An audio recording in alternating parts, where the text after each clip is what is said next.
good afternoon, and welcome to this webinar, When Love is Not Enough, Tips to Avoid Investment Heartbreaks.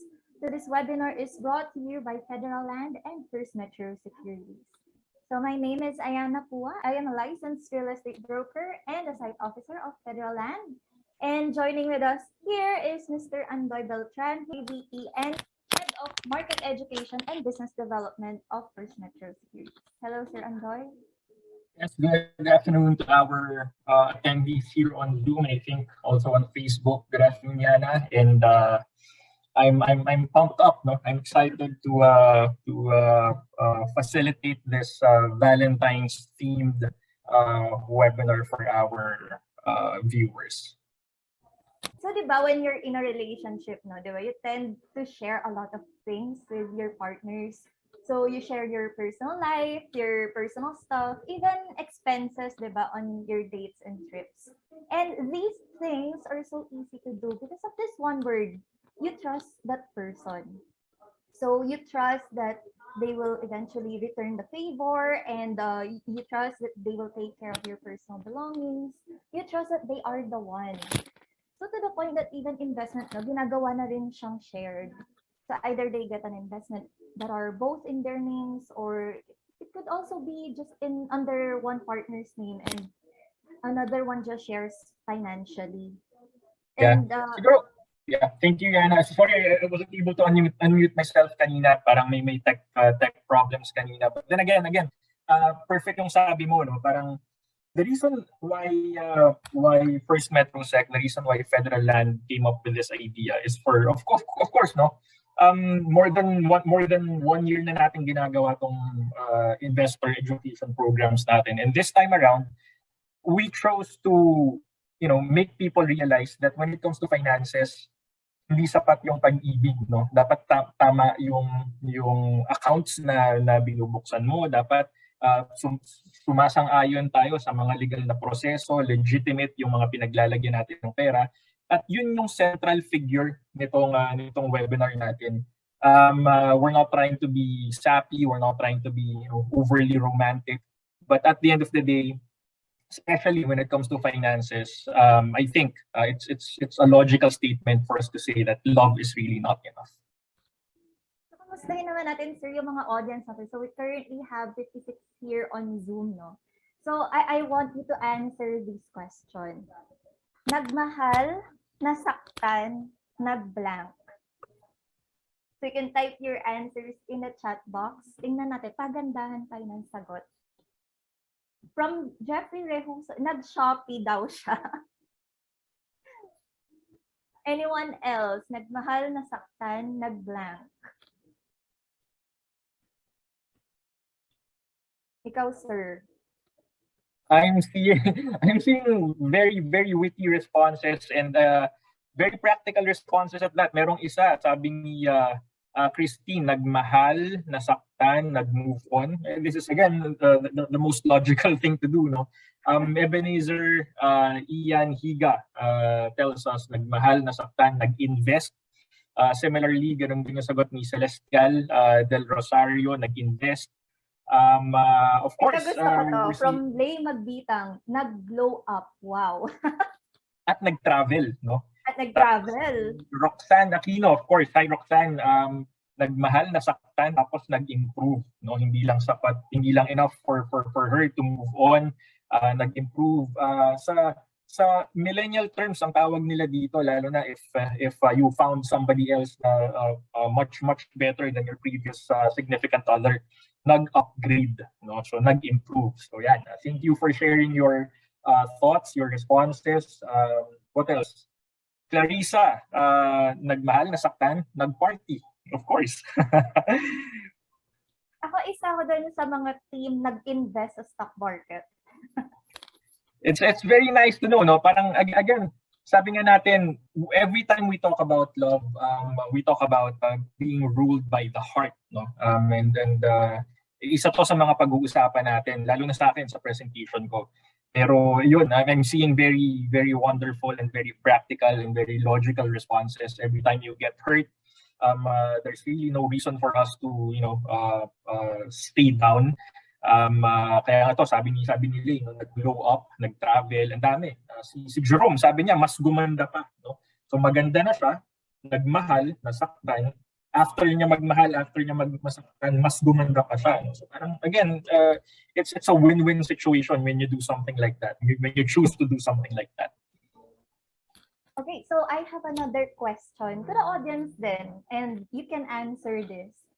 Is it advisable ba to invest together with a partner?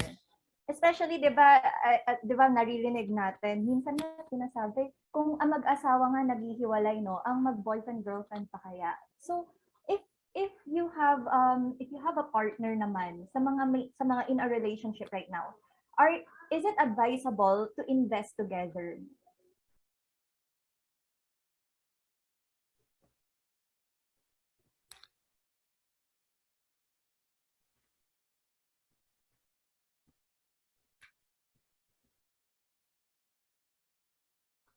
I like this answer. I like Mark's answer. Lianza, no? Mark Lianza. Not unless sure na siya sa'yo. Paki-expound nga, Mark, kung how can you be so sure na siya na ang para sa'yo? And I think I also love to comment on this response by Mark. No? Again, nothing wrong with that. Sabi ko nga, I perfectly agree with his statement. Not unsure, sure na siya sa'yo, but at the same time, dapat ikaw rin sure ka sa kanya. No? It's not supposed to be a one-way thing. And yun nga, no? Parang mas maganda dito, legal na ang lahat. No? Yung sure ka sa kanya, sure ka sa'yo, and merong legal document, merong legal right na nagbabind sa inyong dalawa para at the end of the day walang maging problema. So ito yung mga responses na parte ng mga ni-research namin ni Yana for us to be able to come up with something we hope very relevant pagdating dito sa usapan na to. Christine says dapat may prenup. Clarissa, ito topic ko yan later. Exactly, no? Exactly. Parang ito yung parang continuation ng statement ni Mark. Sabi ni Clarissa, pagkasal na. Ayun, lots of times parang yung mga partners, yung mga significant others, parang hindi sila nag-acquire ng property, hindi sila nag-invest together, hindi sila gumagawa ng anything conjugal until it's final, until it's legit, no? So ayun, we're seeing lots of views, we're seeing lots of answers. Let me read another response from Roxanne Aquino. Depends. As long as you are both open-minded sa possibilities and what will you do if this happens and so and so. So again, perfect avenue that you guys are here. We actually appreciate that you guys are spending your afternoon with us. And from your responses, from your expectations, I'm pretty sure you're going to learn at least a thing or two from our presentation this afternoon. Right? Actually, gusto ko yung sagot ni Roxanne Aquino. Actually, the best case scenario when there's a breakup is matino kausap yung ex mo. So the breakup is clean, maayos siya, it's a mutual thing, or parehas kayong matured enough. Kasi yun naman ang importante. And then if you have mutual investments or joint accounts, then madali siyang kausap na naibalik what is rightfully for the other partner. But then the problem arises if number one, magulo na ngayong breakup, hindi naging maayos, and at the same time, hindi pa siya maayos kausap. So, again, later, tatalakayin natin ano yung magiging mga remedies natin pagdating sa ganyan. And before I turn you over to Sir Andoy, I would like to thank all of you again for your time and for answering these wonderful questions. Again, thank you, Yana. I think it's about time that we get this webinar rolling. No? So before we begin, please allow me to quickly introduce myself. I've been, I want to call myself Federal Lands resident market educator since 2021. Parang niloloko ko na nga sila that I am actually an honorary employee of Federal Land because at least once a month I appear in their regular webinar series. So my name is Andoy. I am the Business Development and Market Education Head of First Metro Securities Brokerage Corporation. Kami po ang stock brokerage arm ng Metro Bank Group. So we are under one family, under one umbrella with Federal Land. But FirstMetroSec, we're not your typical stock brokerage firm because we happen to be the Philippines' best online broker with the country's most advanced trading platform for 2018, 2020, 2017, and 2021. So 4 years. Now, for 4 years, we've been dominating the market. We've been dominating the industry. And pre-pandemic, before we've been regularly doing webinars like this. Of course, just like lots of you guys, ang mga meetings namin, ang mga events namin were really done live, on-site, physical events.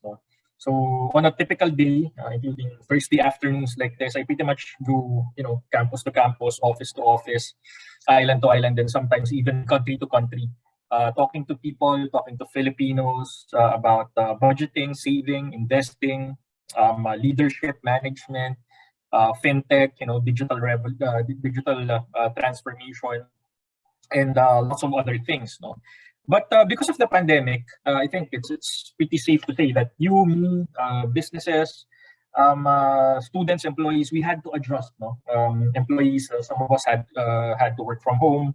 Yung mga estudyante, hindi sila pwede physically pumunta sa school, so they have to study from the confines of the house. So again, we had to adjust, and that's essentially what we've been doing. And that led First Metro Securities to partnering up with Federal Land on a regular basis. So we're taking advantage of opportunities, one webinar at a time, one vlog guesting at a time, one Facebook live session at a time, whether it be an international roadshow together with the Philippine national government agencies or a FirstMetroSec YouTube content. And that also paved the way to me, establishing Let's Invest PH on Facebook, Instagram, and on YouTube para mas makalapit ako sa mga tao na kailangan ng tulong, kailangan ng guidance. The way we do things with Let's Invest PH is we get in touch with them, we encourage them to get in touch with us, ano yung gusto nilang matutunan, and yun yung ginagawa namin ng content sa YouTube. And of course, sabi nga natin, that's essentially what we do on a regular basis right now. Now, when it comes to finances, sabi nga natin kanina dun sa usapan natin, may mga sumagot sa mga tanong namin. When it comes to finances, sa totoo lang, kasi masyadong nahahype yung February 14 . Ako kasi, you can even ask my wife. We don't celebrate Valentine's Day. Lalo na kahit boyfriend-girlfriend pa kami. Because ang thinking ko is, every day should be Valentine's Day. Hindi siya excuse. But that's essentially the mentality behind it. Parang it's not a special day. Because when it comes to romance, when it comes to love, you have to show your best foot forward every single day of your lives. But when it comes to finances, ibang usapan. When it comes to finances, whether you're single, walang jowa, naghahanap ng Mr. Right, naghahanap ng the one, whether you're single, whether you're taken, if you're going to ask me, it doesn't really matter because ang importante, especially when it comes to finances, is you are invested. When it comes to finances, you have to make sure that you are making your money grow by making sure that you are invested. And again, for those of you na single, taken, pero hindi pa invested, or single, or taken, may investments pero hindi sigurado kung paano i-manage yung investments. Still at a loss pagdating sa mundo ng investments. FirstMetroSec and Federal Land are both here to help you realize that, sabi ko nga, love is not enough. Love is not enough. You also need to look into our finances kasi meron tayong tinatawag na inflation. Umpisahan natin dito sa realidad na meron tayong kailangang labanan na inflation. Ano ba tong inflation? Essentially, ito ang nagpapataas ng presyo ng mga bilihin. Ito ang nagpapababa ng buying power ng piso. Back in the 1980s, back in the 1990s, ask your lolos, ask your lolas, ask your mom, dad, ask your titos, titas. 1980s, 1990s, for 500 pesos, kaya nilang bumili ng isang sako ng bigas. And again, I'm not exaggerating, I'm not kidding. If we fast forward to the 2000s, yung 500 pesos natin, imagine, I'm talking about the same amount of money, same monetary value, 500 pesos, but it can no longer buy you one sack of rice back in the 2000s. Pwedeng kalahati, pwedeng 1/4, but definitely hindi siya isang sako. Anong nangyari? Ang nangyari, nagkaroon ng inflation, naapektuhan ang lahat ng binibili natin, naapektuhan ng ekonomiya ng inflation. Tumaas ang sweldo ng mga manggagawa, tumaas ang presyo ng mga makinarya, tumaas ang pamasahe, tumaas ang gasolina, tumaas ang toll fees. No? So for farmers to be able to transport yung mga bigas papunta sa grocery, papunta sa sari-sari store, papunta sa palengke, kailangan nilang gumastos ng extra. At syempre, hindi nila gagawin yun nang sila yung nagpapaluwal. Binabawi nila yon sa next level. At tayo, being the end users, tayo ang ultimately parang biktima ng inflation. Kasi for us to be able to buy rice, we have no choice but to buy it at the market price. And again, this 1990s and 2000s, right now, 2020, 2021, 2022, for you to be able to anong kaya nating bilhin with 500 pesos, not even 10 kilos. And if you're figure conscious, if you're into brown rice, red rice, the darker colored rice na less starch daw, you can even buy 10 kilos. You can buy at least 4 kilos yata if you're into brown rice. No? So what I'm really trying to say here is inflation is real. I don't care if you don't know how to define inflation. It doesn't matter. I don't care if you don't know how to compute for inflation. Again, it doesn't matter. What I'm really after is I want to make you realize that whether you know about inflation or not, totoo po ang inflation. At yun ang dahilan ba't kailangan nating palaguin ang pera. Yun ang dahilan kung ba't hindi natin dapat patulugin ang pera. Kasi kahit natutulog ang pera natin, pag wala tayong ginagawa sa pera natin, even without us doing anything, inflation is affecting the buying power, the purchasing power of the Philippine peso.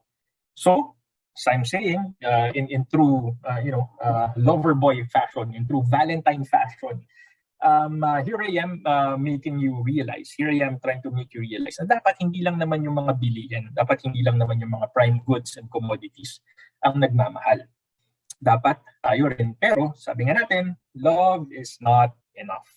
We should look into investing. So, just like love, investing can give you its fair share of heartbreaks. Kaya ako, ang portion ko, I'm going to give you guys 10 tips on how to heartbreak-proof your finances. All right? And let's begin with the most important thing. If you're going to ask me, the most important thing when it comes to investing, never invest in something you don't understand. Pagdating sa dating, ito yung sinasabi nila na getting to know each other. No? A lot of times when you date, you're taking the best foot forward. You're showing your best self to the other party. No? And it's natural. Human nature yun. Siyempre, you're trying to impress it.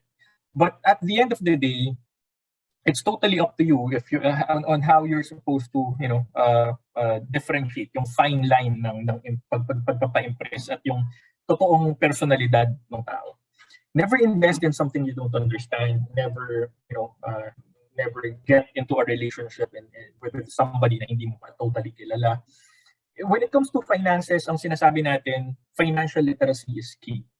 Learn before you earn. Because a lot of times, when you invest your money in investments, in outlets, in options that you don't perfectly understand, a lot of times, nalulug ka.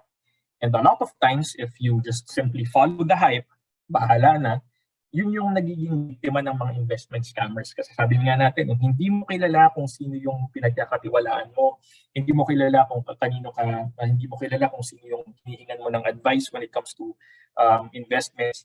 Again, a lot of times, yun yung mga nabibiktima ng mga investment scammers. So always make sure that you are choosing legitimate investments. Always make sure that you are choosing legitimate and authentic people that you're surrounding yourself with. Understand that you have quite a number of investment options to choose from. Hindi lang naman isa ang pwede mong pagpilian. Ang dami. Meron kang deposits, merong bonds, merong UITF, merong mutual funds, merong exchange-traded funds, merong stocks. Of course, our friends from Federal Land, they can offer you the best real estate assets out there, and meron din tayong tinatawag na real estate investment trusts. These are the legitimate investment outlets in the Philippines because they are regulated. Merong mga nagbabantay para sa welfare natin bilang investors.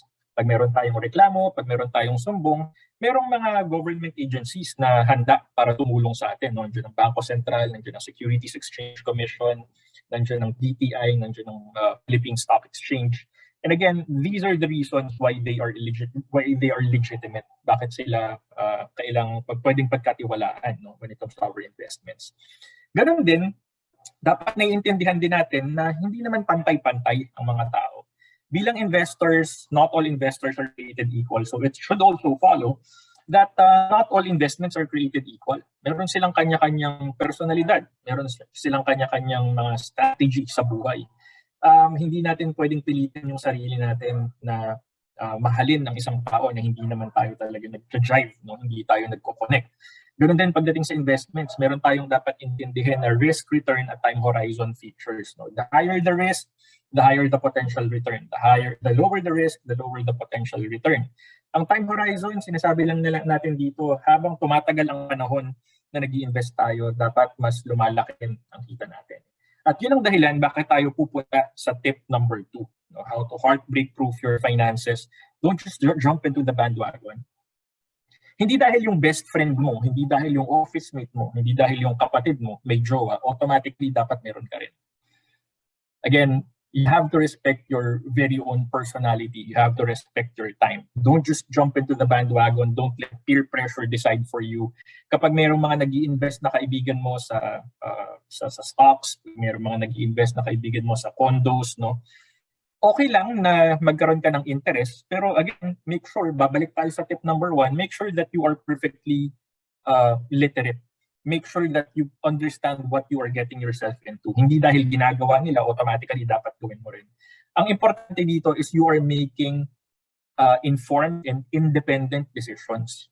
Hindi yung sunod-sunod ka na lang sa sinasabi ng iba, sunod-sunod ka na lang sa sinasabi ng barkada mo. Kasi sabi nga natin, you have to respect yourself.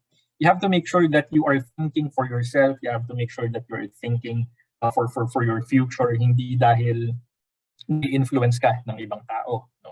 So ganun din, if not all investments are created equal, may mga kanya-kanyang match yan.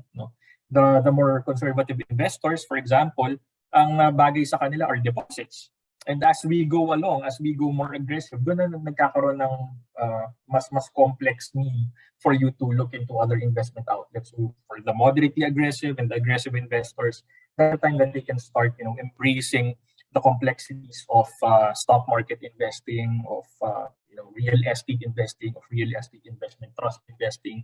At pagdating sa time horizon, ganun din po.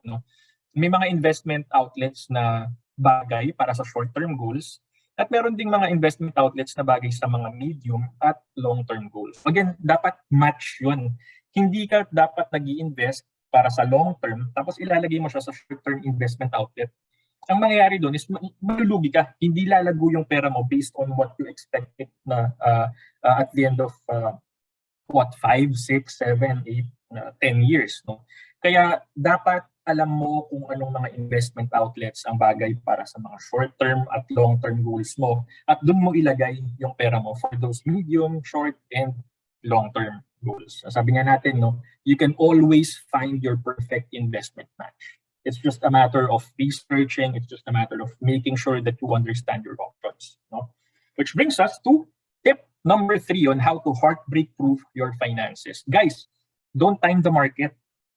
A lot of times, binibigyan natin ang sarili natin ng undue pressure para mag-invest. Sabihin mo sa sarili mo, sige, kapag bumagsak yung market, that's the time that I'm going to invest. But kailan ba bumagsak ang market?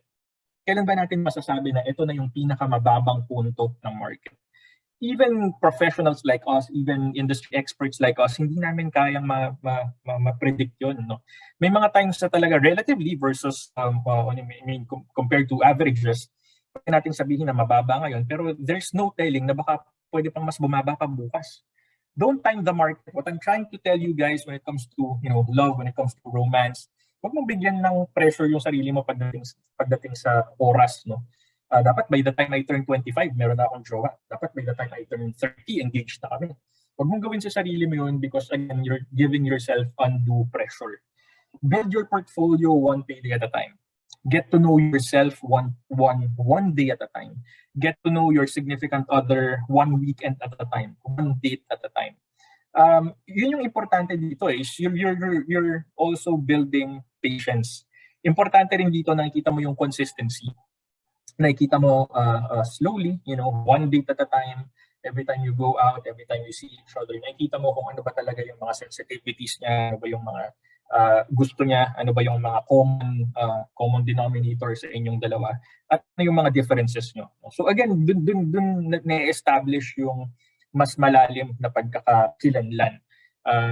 At hindi natin kayang makuha yun overnight. Hindi natin pwedeng maintindihan yun sa partner natin sa loob ng mabilis na panahon. So again, never time the market, build your portfolio one payday at a time, and always aim for consistency. What I'm trying to tell you guys is perhaps you might want to consider the peso cost averaging strategy. The peso cost averaging strategy entails investing a fixed amount. Sabihin na natin na 10% ng sweldo mo, 20% ng sweldo mo, 30% ng bonus mo, yun ang i-invest mo every payday or every bonus. Invest every payday, invest every bonus, invest every quarter until you get the hang of it. Hindi mo kailangan ng malaking halagang pera para mag-umpisang mag-invest.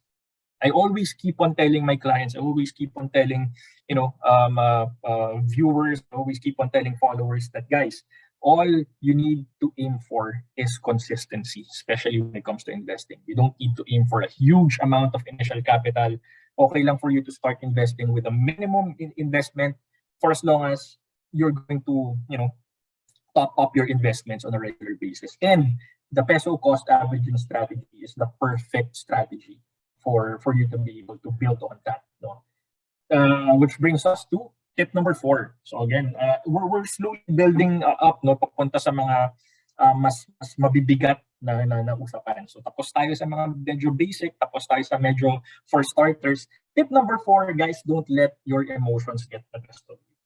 Don't be an emotional investor. Of course, we talk about love, hindi pwedeng mawala ang emotions. Kaya nga sinasabi nila, di ba, when it comes to love, logic is out the window. Logic goes thrown out the window. Because ang nagde-decide para sa atin is yung puso. Kaya nga minsan, di ba, parang sinasabi sa atin ng mga kaibigan natin, pare, ang tanga-tanga mo. Mali yung ginawa mo. Ba't mo ginawa yun? Ba't mo sinabi yun? Ba't ganito yung ginawa mo? Ba't ganito yung binili mo? No?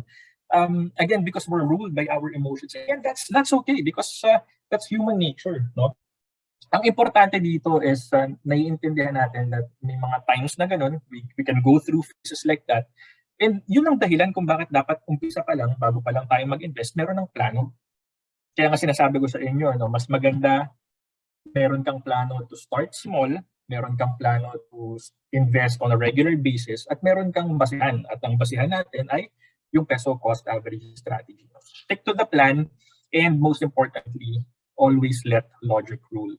The most successful traders, the most successful investors, no, not just here in the Philippines, I'm talking about all over the world, they build a plan, they stick to it, at yun ang dahilan why they are making logical decisions every single time. Why they are not ruled by emotions, why they are not ruled by fear, and a lot of times why they are not ruled by greed. For starters kasi, for beginners, ang madalas na kalaban natin, takot, fear. Ayoko mag-invest kasi natatakot akong malugi. But for the investment savvy individuals, usually ang kalaban namin dyan, yung greed. Ang laki na ng kinita ko. Pero sa iniisip ko sa sarili ko, because greedy ako, because I'm ruled by my emotions, hindi, lalaki pa yan. Yung 100,000 na kinita ko ngayon, baka pag stay pa ako ng 30 more minutes, baka mag 150,000 pa yan. That's already greed, no? Kung tapos ka na dun sa plano mo, kung nakuha mo na yung goal mo, ibenta mo na. Don't be greedy, no? Pagdating sa investments. Ganun din pagdating sa emotions natin, pagdating sa pagmamahal, no? Hindi naman dapat puro sarili lang natin yung iniisip natin. Hindi dapat tayo greedy when it comes to attention, when it comes to when it comes to love, when it comes to material things. It's a give and take process. And again, at the end of the day, you're supposed to be always ruled by logic. No? The problem is, tayong mga Pilipino, we're wired to spend.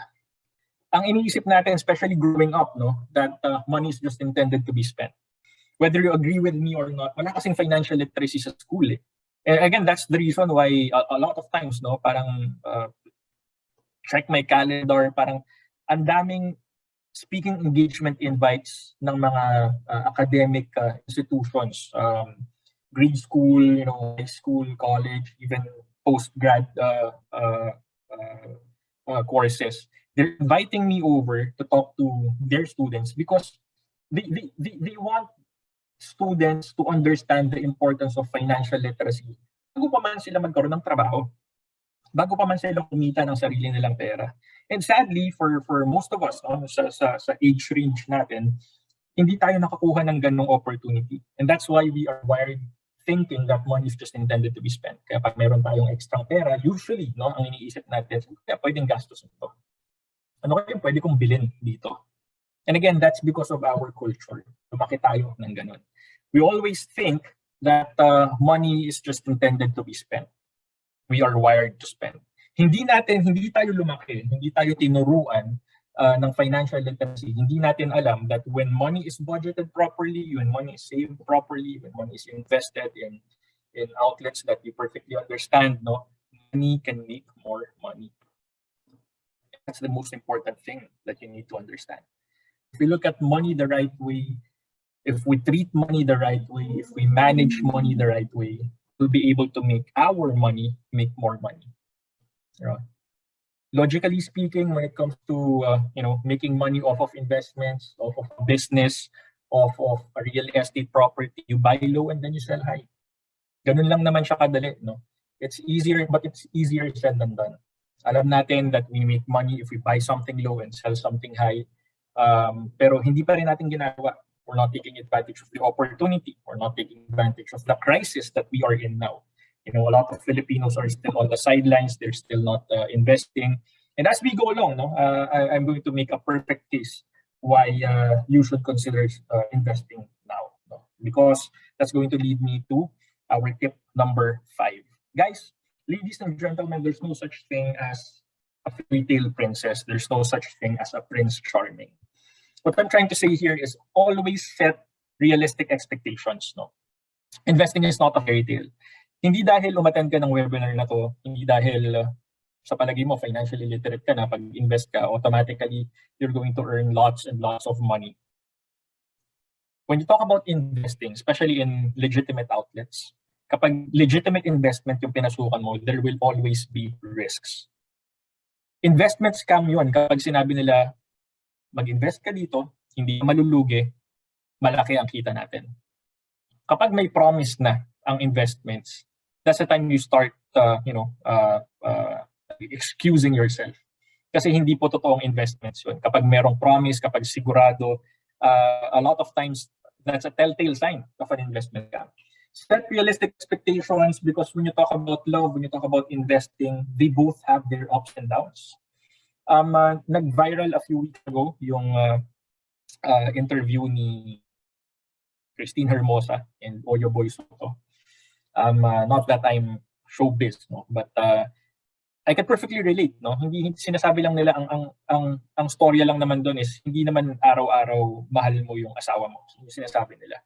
May mga ups and downs yan. May mga times na nagtatampo kayo sa isa't isa, may mga times na galit kayo sa isa't isa, may mga times na hindi kayo nagkakaintindihan. Same thing when it comes to investing. Hindi parating kikita ka. But at the end of the day, sabi nga natin kanina, a few tips back, always make sure that you are doing it on a consistent basis at always make sure na naiintindihan mo that it's part and parcel of investing. It's part and parcel of falling in love. It's part and parcel of being married. Which brings me to the last point. Look long term. Always look long term. Kapag ba may ginawa ka ngayon, pagsisisihan mo ba yan tomorrow? Pagsisisihan mo ba yan next week? Pagsisisihan mo ba yan sa weekend? So before you think about doing something, before you do something, before you say something, think about it, 10, 20, 30, 50 times over. Always look long term. Pagdating sa investment, sabi nga natin, high risk, high return, low risk, low return. There's no such thing as an investment without risk. If ever you are being offered one, again, you might be being offered an investment scam. And speaking of getting something back, no, pagdating sa investments, parating may bumabalik sa atin. Yun ang dapat nating intindihan. Sabi ko, no, look long term. Pwedeng lugi ka ngayon, but if once the economy recovers, once the economy starts reopening, once we start getting back to normal, once we start, officially beat COVID, everything's going to be, rosy. Everything's going to be tataas yung upside ng market. So ganun pagdating sa investments, no, bumabalik ang pera natin. Pagdating sa deposits, bumabalik ang pera natin sa pamamagitan ng interest earnings. Pagdating sa bonds, kapag nag-invest ka sa bonds, nagpautang ka sa gobyerno, nagpautang ka sa isang korporasyon, nagkailangan ng pera for expansion, kumikita yung pera natin, bumabalik sa atin sa pamamagitan ng capital appreciation and coupon payments. Pagdating sa mutual funds, UITFs, we earn by way of capital appreciation and dividends. Pagdating sa ETFs, ganoon din, capital appreciation, dividend stocks, capital appreciation and dividends. Meron tayong dividendo dahil we are part owners of a company. No?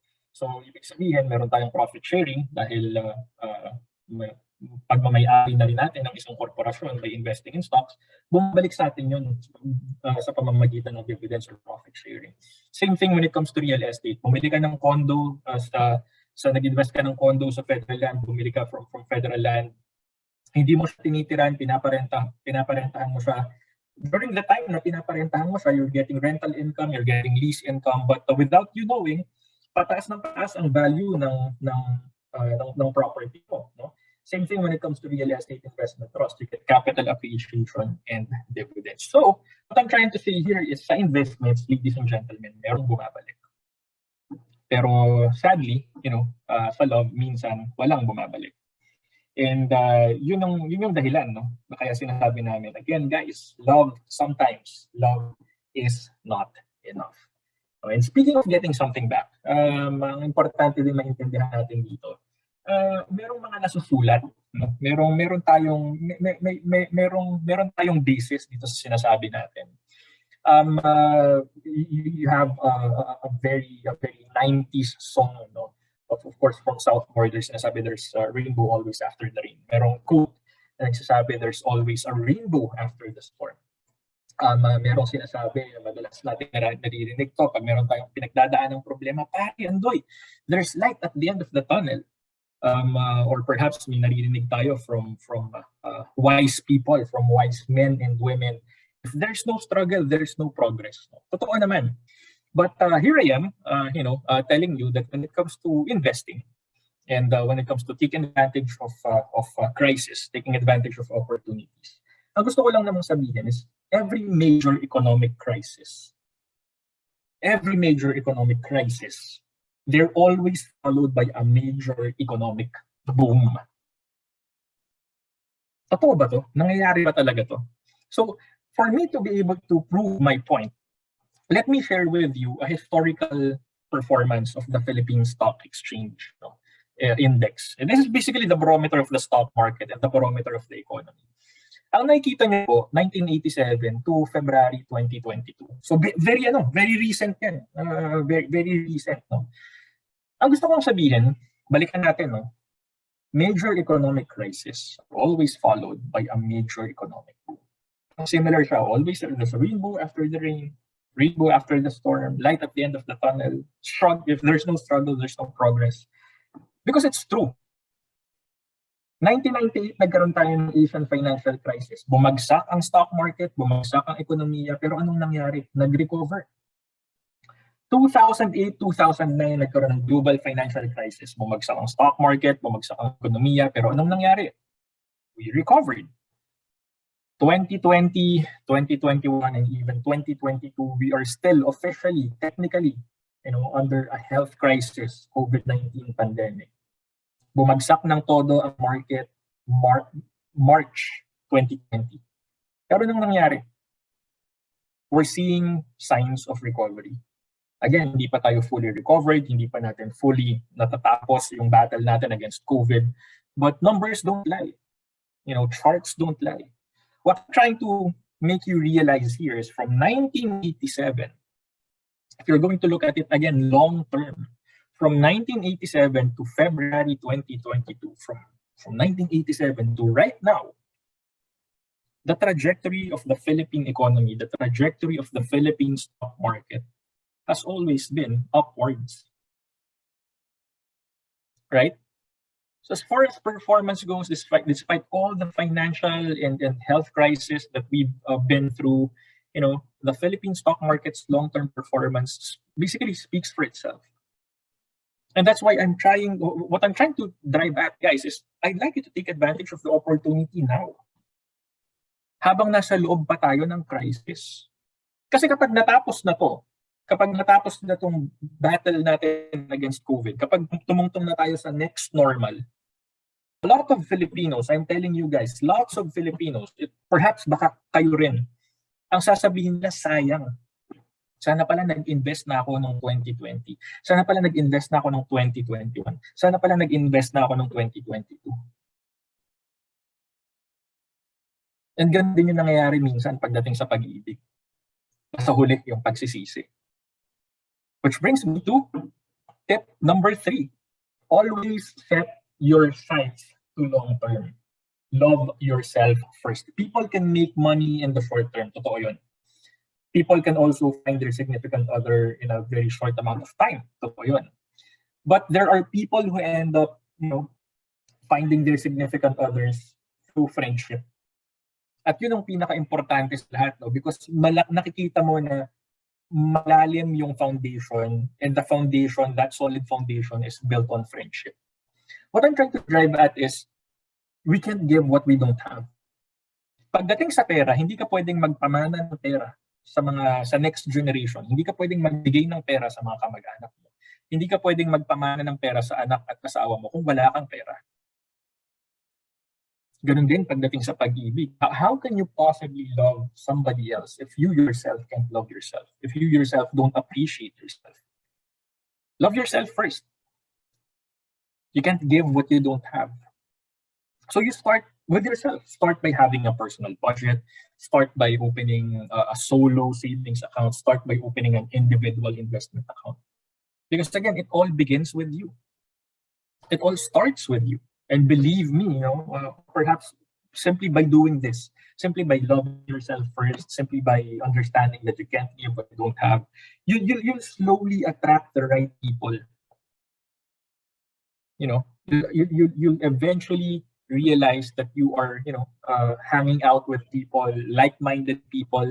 You'll slowly realize that you're hanging out with people that you're natural with. Hindi ka nagpe-pretend, hindi ka nahihirapang makisama, hindi ka nahihirapang makibagay. That's the ultimate goal. All right? Start things off perhaps by creating a budget. Ito yung sinasabi natin, create a personal budget, open a solo investment account, regularly set aside 10 to 30% of your income. Umpisa ka muna with an emergency fund, should be worth 6 to 12 times your average monthly expenses. Kapag tapos ka na sa emergency fund, for you to crisis-proof your finances, you go future-proofing your finances by investing. So hindi ka dapat mag-invest agad. You go with the process. Umpisa ka muna by having a budget, by saving, by having an emergency fund. Pag tapos mo na yung mga yun, that's the time you start investing for growth. Meron tayong heartbreak-proofing, meron tayong crisis-proofing sa pamamagitan ng emergency fund, at meron tayong future-proofing sa pamamagitan ng pag-invest. At yun ang dahilan, ginawan namin kayo ng 30-50-20 budgeting game plan. So ito po, yung nitty-gritty, yung detalye nito, and even yung mga Excel file na makakatulong sa inyo on how you can come up with your very own budget. You can view it, you can even download it sa Let's Invest PH YouTube channel for you to be able to perfectly understand ano ba itong 30-50-20 budgeting game plan natin. Now, after everything said and done, napag-usapan natin budgeting, napag-usapan natin yung emergency fund, napag-usapan natin yung growth fund. Here I am telling you that before you celebrate, before you start celebrating, uy, meron akong budget, Andoy, okay na yan. Meron akong emergency fund, Andoy, okay na yan. Not so much, not so fast. Because I want you to realize that it's something that you need to revisit and recalibrate once a year. Recalibrate your budget once a year. Recalibrate your emergency fund at least once a year. Bakit? Kasi may inflation. Yung budget mo ng 2020 sa gasolina, definitely hindi na bagay yun sa budget mo ng 2022 sa gasolina because of the steep incline of fuel prices.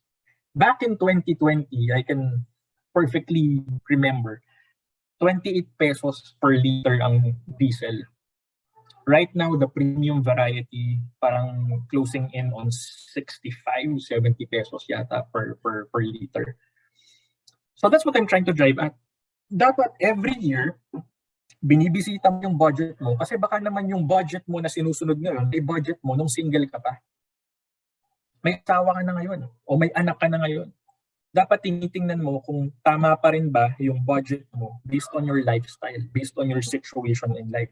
Same thing when it comes to your emergency fund. Sapat pa ba siya dun sa 6 to 12 times your average monthly expenses? Baka naman yung emergency fund mo, 6 to 12 months your average monthly expenses nung bata ka pa. Kaya always make sure, I'm not kidding, no? Always make sure that by the turn of the year, usually I'm on leave latter part of December and early part of January, kasama po sa regular exercise namin mag-asawa na nire-revisit namin, nire-recalibrate namin yung budget namin for the next year. Magkano yung dapat namin itabi for insurance, magkano yung dapat namin itabi for investments, magkano yung dapat namin isave for mga amilyar, for property taxes. Ano yung plano natin? Are we going to get another car? Are we going to retain the car? Are we going to do this, do that? No? So, what it does is it also prepares you for the year ahead, and at the same time it opens the line of communication. Ano bang gusto mong ma-achieve natin ngayon? Ano bang gusto mong ma-accomplish natin ngayon? So that's also one of the more important things in life, in love, when it comes to investments. Dapat meron kayong open line of communication. No? Again, we need to factor in inflation kasi tumataas ang presyo ng mga bilihin for you to recalibrate your budget and emergency fund. At sabi ko nga, meron tayong dapat i-factor in na additional responsibilities and obligations. No? Meron kang bagong anak, meron kang bagong responsibilidad, meron kang bagong bahay, meron kang bagong pet, meron kang bagong sasakyan. All those decisions na ginagawa mo, a lot of times merong economic implications yan. May mga financial implications. And those things you need to integrate into your budget and into your emergency fund. That's why I'm encouraging you guys to do it once a year at the very least. No? Now, tip number 7. No? Tip number 7, the most important thing is never invest all your eggs in one basket. Parating nating naririnig to, never invest all your eggs in one basket. Never invest all your money in just one investment account. Diversify for you to be able to minimize risk and at the same time maximize returns. Kasi kapag lahat ng itlog nabasag, wala kang mapapakinabangan. Pero kapag yung mga eggs natin, yung mga investments natin, yung pera natin, hinihiwa-hiwalay natin ng investments, makikita mo na yung mga yung ibang itlog napapakinabangan mo dahil nabebenta mo yung eggs, na ibebenta mo ng luto, na ibebenta mo as chicken, or minsan na ibebenta mo as dressed chicken. Iba-iba yung sources of income mo simply because you are protecting your eggs. You are investing your eggs in different nests. You are putting them in different baskets. Diba? Never invest your entire life in a single person. Never invest your entire personhood sa isang tao. Live a happy, balanced, diversified life with enough time spent with family, friends, and loved ones. Hindi naman dapat na yung buong mundo natin nasa isang tao lang, nagre-revolve lang sa isang tao. Hindi naman masama na gawin yun. Pero again, we're subjecting ourselves to lots and lots of risk, lalo na and heartache, lalo na kapag hindi nagkatuluyan, no? Hindi tayo nagkatuluyan, hindi tayo nagkasundo nung taong yun. No? So again, it's very important for you to understand, diversify. Not just your investments, but also your time, effort, and feelings. No? One way to earn extra income, one way to diversify is for you to open a business. Pagdating sa pagnenegosyo, pwede kang bumili ng franchise, pwede kang magtayo ng sarili. Pero ako, ang sinasabi ko, baka pwedeng i-consider natin, bumili na lang kayo ng publicly shared, publicly listed shares of stocks. Mag-invest ka lang tayo sa stock market. Stock market investing, ang kailangan mo dito, active stock brokerage account. No need for you to file, DTI documents, SEC documents. No need for you to rent out a commercial space. No need for you to buy franchise fees. No, kailangan mo lang active stock brokerage account. It will give you access to publicly listed corporations, all 300 of them. Kung ayaw mo nang mamili sa 300, gusto mo lang the best of the best, then buy just the blue chip stocks or the Philippine Stock Exchange Index, PSEI.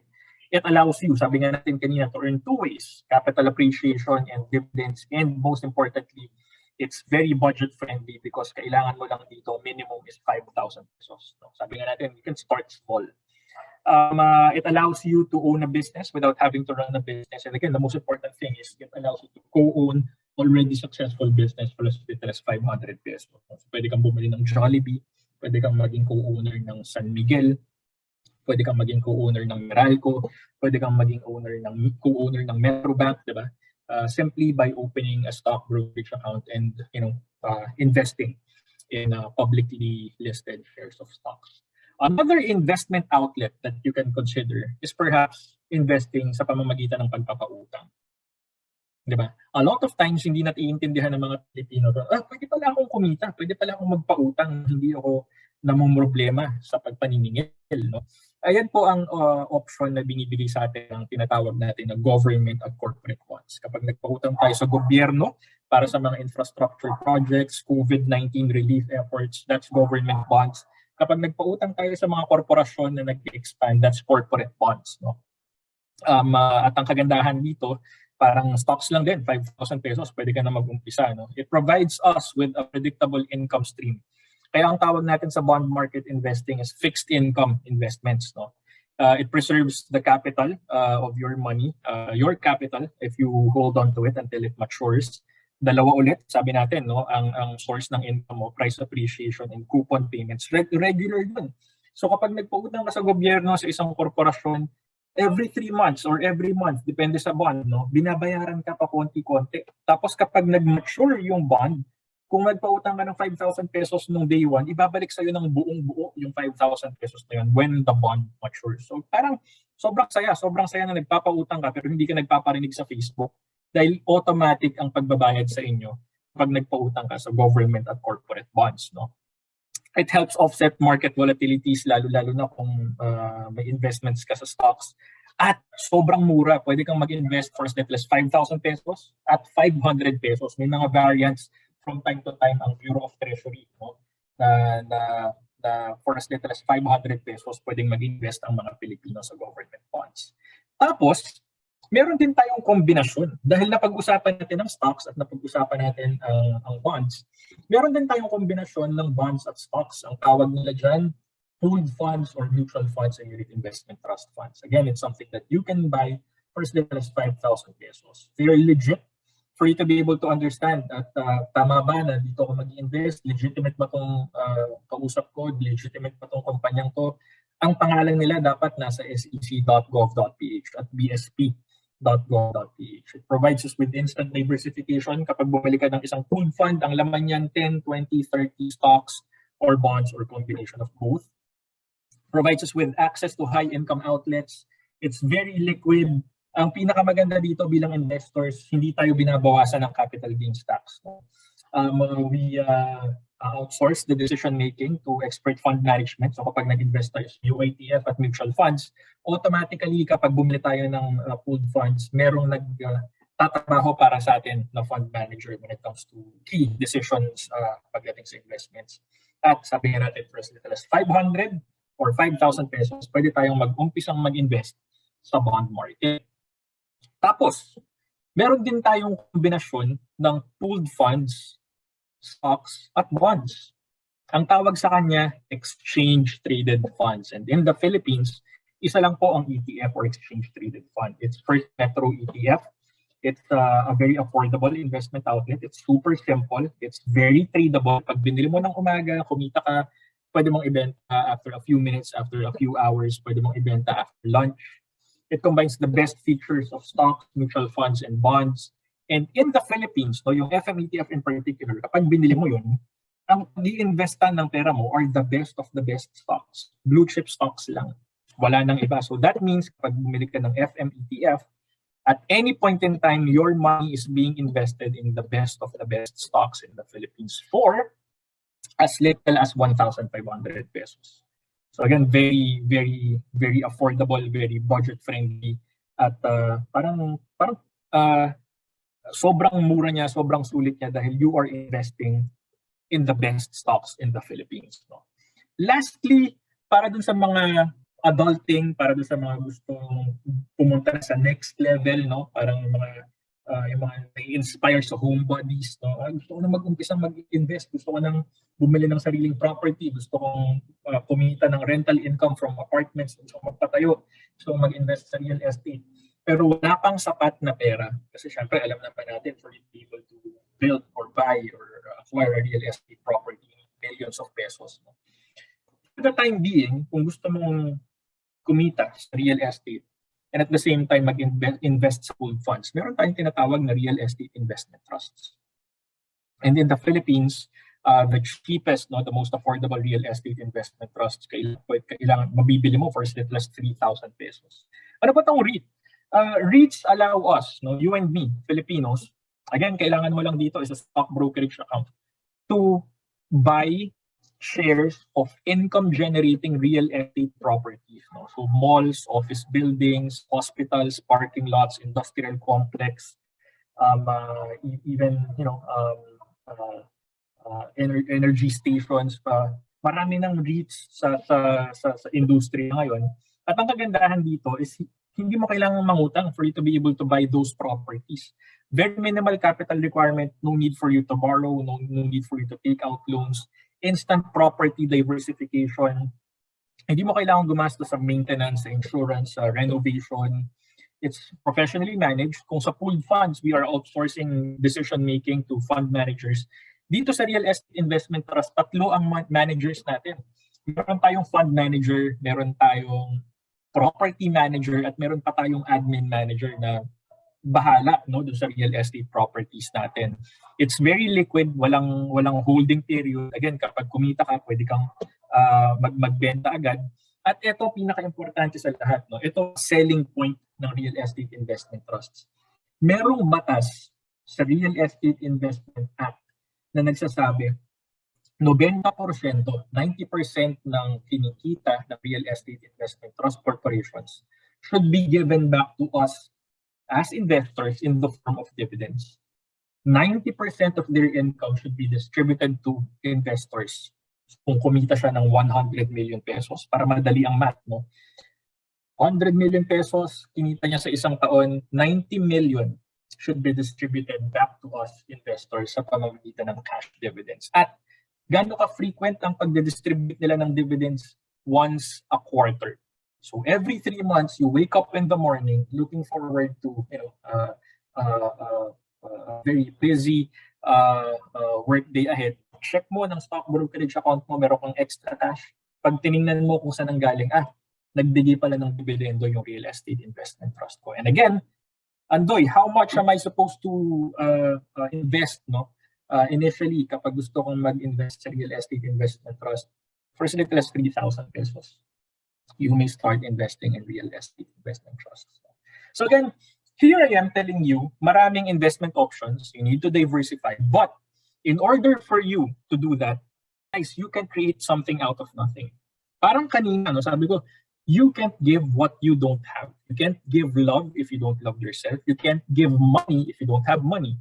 Similarly, you can create something out of nothing. So what I'm trying to say here, you can't get multiple streams of income kung hindi ka gagawa ng paraan ngayon for you to create multiple sources of income. Hindi naman pwedeng 5 years from now, mag-expect ka na kikita ka ng maraming, kikita ka ng pera from multiple sources nang wala kang ginagawa today.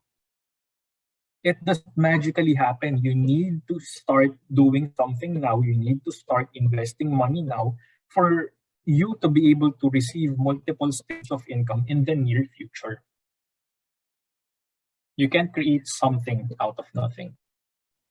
You only get multiple streams of income if you create multiple sources of income.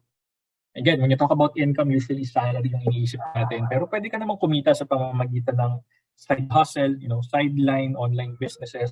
But these are things that require hard labor. Kailangan niya ng effort, kailangan niya ng oras, at minsan kailangan niya ng oras away from the family. Yung mga kagaya natin, na nakakapag-work from home, swerte pa nga tayo because we work together with the family, as we perform our day-to-day jobs. Pero may mga tao na for them to be able to earn a living, kailangan nilang lumabas ng bahay. May mga tao na for them to be able to earn a living, kailangan nilang lumabas ng bansa. Kaya again, swerte tayo kung titingnan natin na gano'n. All I'm really trying to say here is kailangan ng sacrifice along the way for us to be able to earn money. Hindi ganun kadali kumita ng pera. At kahit na gusto nating magsipag, kahit gusto natin na kumita ng napakalaking halagang pera, we can only do so much. Merong limitasyon kasi tao lang tayo. At the end of the day, we still need rest. Kaya nga meron tayong siesta, kaya nga meron tayong coffee break, kaya nga minsan meron tayong mental health break, meron tayong health break. We still need to rest. Kaya meron tayong pahinga pag weekends. We need to relax. Meron tayong bakasyon, meron tayong vacation leave. And minsan kahit nasa palagay natin we're getting enough rest, minsan kahit sa palagay natin we're getting enough R&R, minsan nagkakasakit pa rin tayo. Again, this is reality. Why? Because we can only do so much kasi tao lang tayo. So what I'm trying to say here is, if we are able to unlock the true potential of money, if we're able to invest money, if we're able to make our money work 24/7, our money is just going to keep on, working and working and working, because your money, it does not need to rest. When you invest your money, it won't ask for rest. When you invest your money, it won't ask for vacations. It won't ask for weekend off. It's just going to keep on working. And the good thing about that is no matter how hard working your money is your money won't get sick. That's why I'd love for you to unlock the true potential of your money. And again, you can do that by way of investing. Which leads me to tip number 8. It's okay for you to start small. When you start small, iniisip nyo minsan para sa sarili ko lang to. And again, that's okay. Sabi ko nga kanina, you need to really start with yourself. When you start small, you're just investing for yourself. But if you do that long enough, if you do that consistent enough, if you do that regularly enough, malalaman mo na yung investments mo nakatulong hindi lang sa sarili mo, hindi lang sa pamilya mo, pero para sa bansa. Kasi nag-invest ka sa ekonomiya. Lumalago yung ekonomiya, nagkakaroon ng mas maraming trabaho yung mga Pilipino, lumalago yung mga negosyo, mas lumulusog yung ekonomiya ng bansa dahil tumutulong ka sa pamamagitan ng pag-invest. Alright? Which leads me to the options. Ano bang option mo? Kung ikaw yung tipong tao na gusto mo lang mag-umpisang mag-invest ngayon para sa sarili mo, single ka, wala ka pang jowa, then okay lang for you to start investing and opening an individual account. This is the most common type of investment account kasi para sa sarili mo lang yan. But we happen to have other investment accounts for you to take advantage of. Depende yan sa sitwasyon at depende yan sa estado natin. Meron tayong tinatawag joint account. Usually, ang iniisip natin kapag joint account, para sa dalawang tao lang yan. Pero sa totoo lang, pwede yan for 2 to 4 account holders.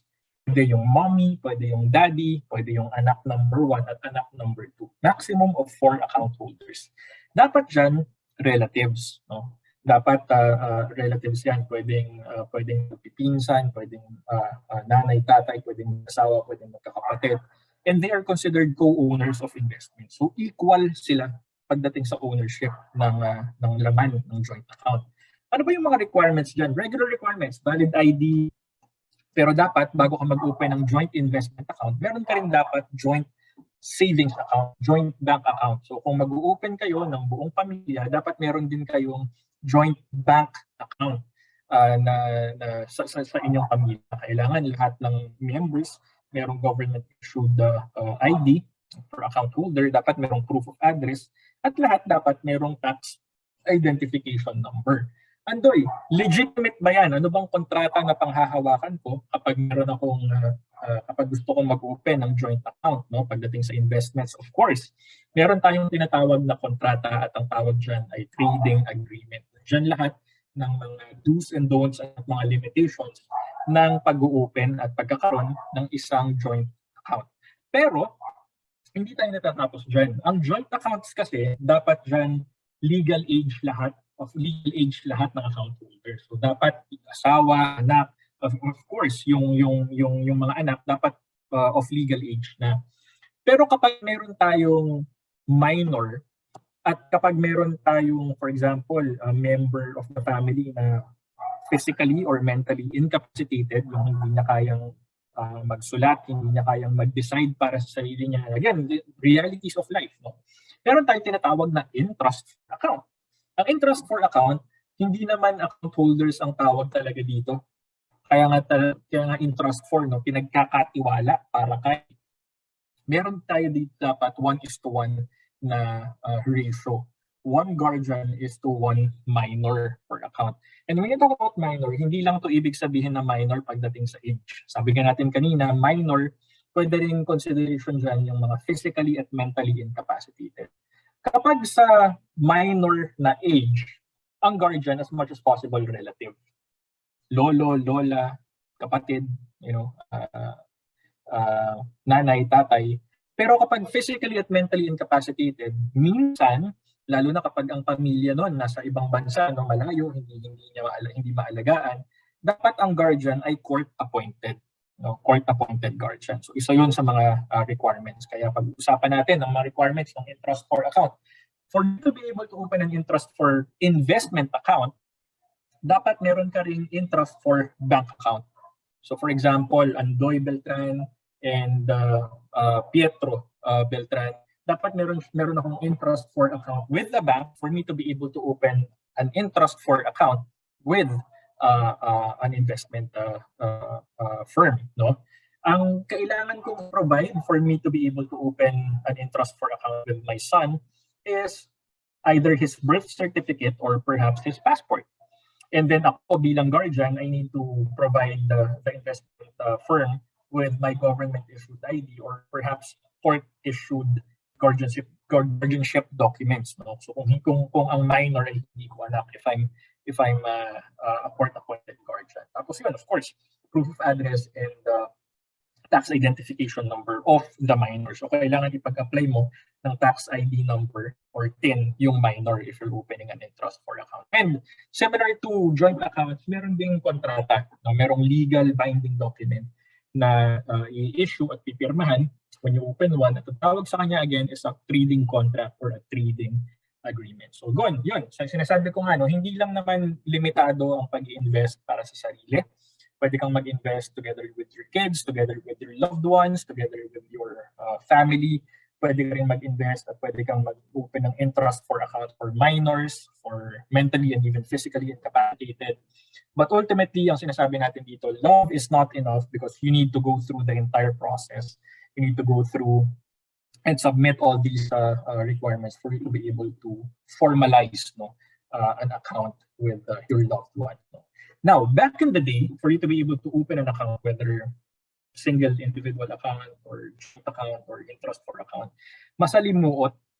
Back in the day, investing is not investor-friendly because you need to go to the office, you need to physically appear in the office, kailangan mong mag-leave, you really need to take time, no?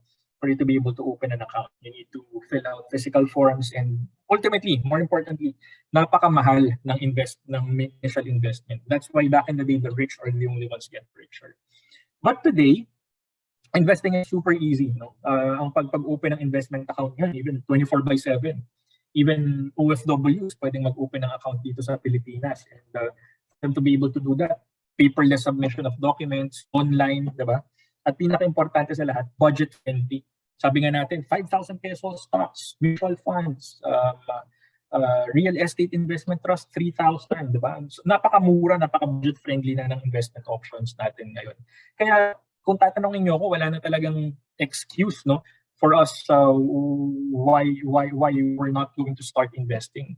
Kasi napakadali, sobrang daling mag-invest, sobrang daling mag-open, at napakamura ng initial investment requirement. No? At pagdating sa FirstMetroSec, Ganun lang din kadali. All you need to do is to visit www.firstmetrosec.com.ph, accomplish our online form, and then upload the document. So ganun lang kadali. Go to our website, www.firstmetrosec.com.ph, accomplish the online form, upload the required documents. It's just going to set you back mga 5 to 10 minutes, and that's it.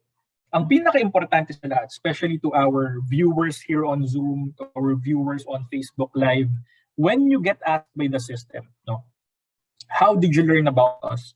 Click seminar or event and type in our special event code, love is not enough. Anong importansya nito, no?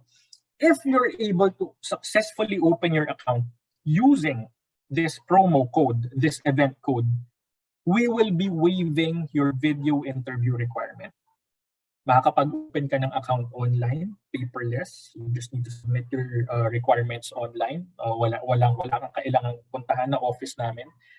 When you get asked by the system, how did you learn about us? Click seminar or event and type in our event code. Love is not enough. Exempted ka. Waived ang video interview requirement. So that means you get to activate your account faster. You get to activate your account quicker. You get to start investing faster. All right. Again, when you get asked by the system, how did you learn about us? Click our enter and code our special event code. Love is not enough. All right. Now, lastly, it's very important for us to understand. FirstMetroSec will also allow you to manage all your investments with just one very powerful account. So again, stocks, mutual funds, UIPFs, exchange traded funds, government and corporate bonds, and real estate investment trusts, all in one very powerful account. Mutual funds from ALFM, Atram, FAMI, PhilM Asset Management, Phil Equity, Sun Life, UITFs from Manulife Investment Management, peso and dollar denominated funds, all in one account without you having to open accounts with them. All you need to do is to open a FirstMetroSec account and enjoy zero sales loads, zero transaction fees, and commissions. Ninth tip for you to heartbreak-proof your finances, for us to help you heartbreak-proof your finances. Guys, remember important dates. A lot of times, ito yung nagiging trigger ng pagtatampuhan, lalo sa mga boyfriend, girlfriend, anniversary, monthsary, remember important dates. If I were you, I automate, lagay ko sa calendar, magsaset ako ng reminders. Kaya ako, mahilig akong mag-post sa Facebook, mahilig akong mag-post na sa mga My Day para a year from now, I get to remember, February 17, 2022, I did this webinar with Federal Land. So parang meron akong reminders. I do hope you also get to take advantage of technology when it comes to staying out of trouble. And you do this. I'm sharing you these tips because I'd like you to choose convenience. Para hindi masyadong maging komplikado yung buhay natin bilang mga husbands, bilang mga boyfriends.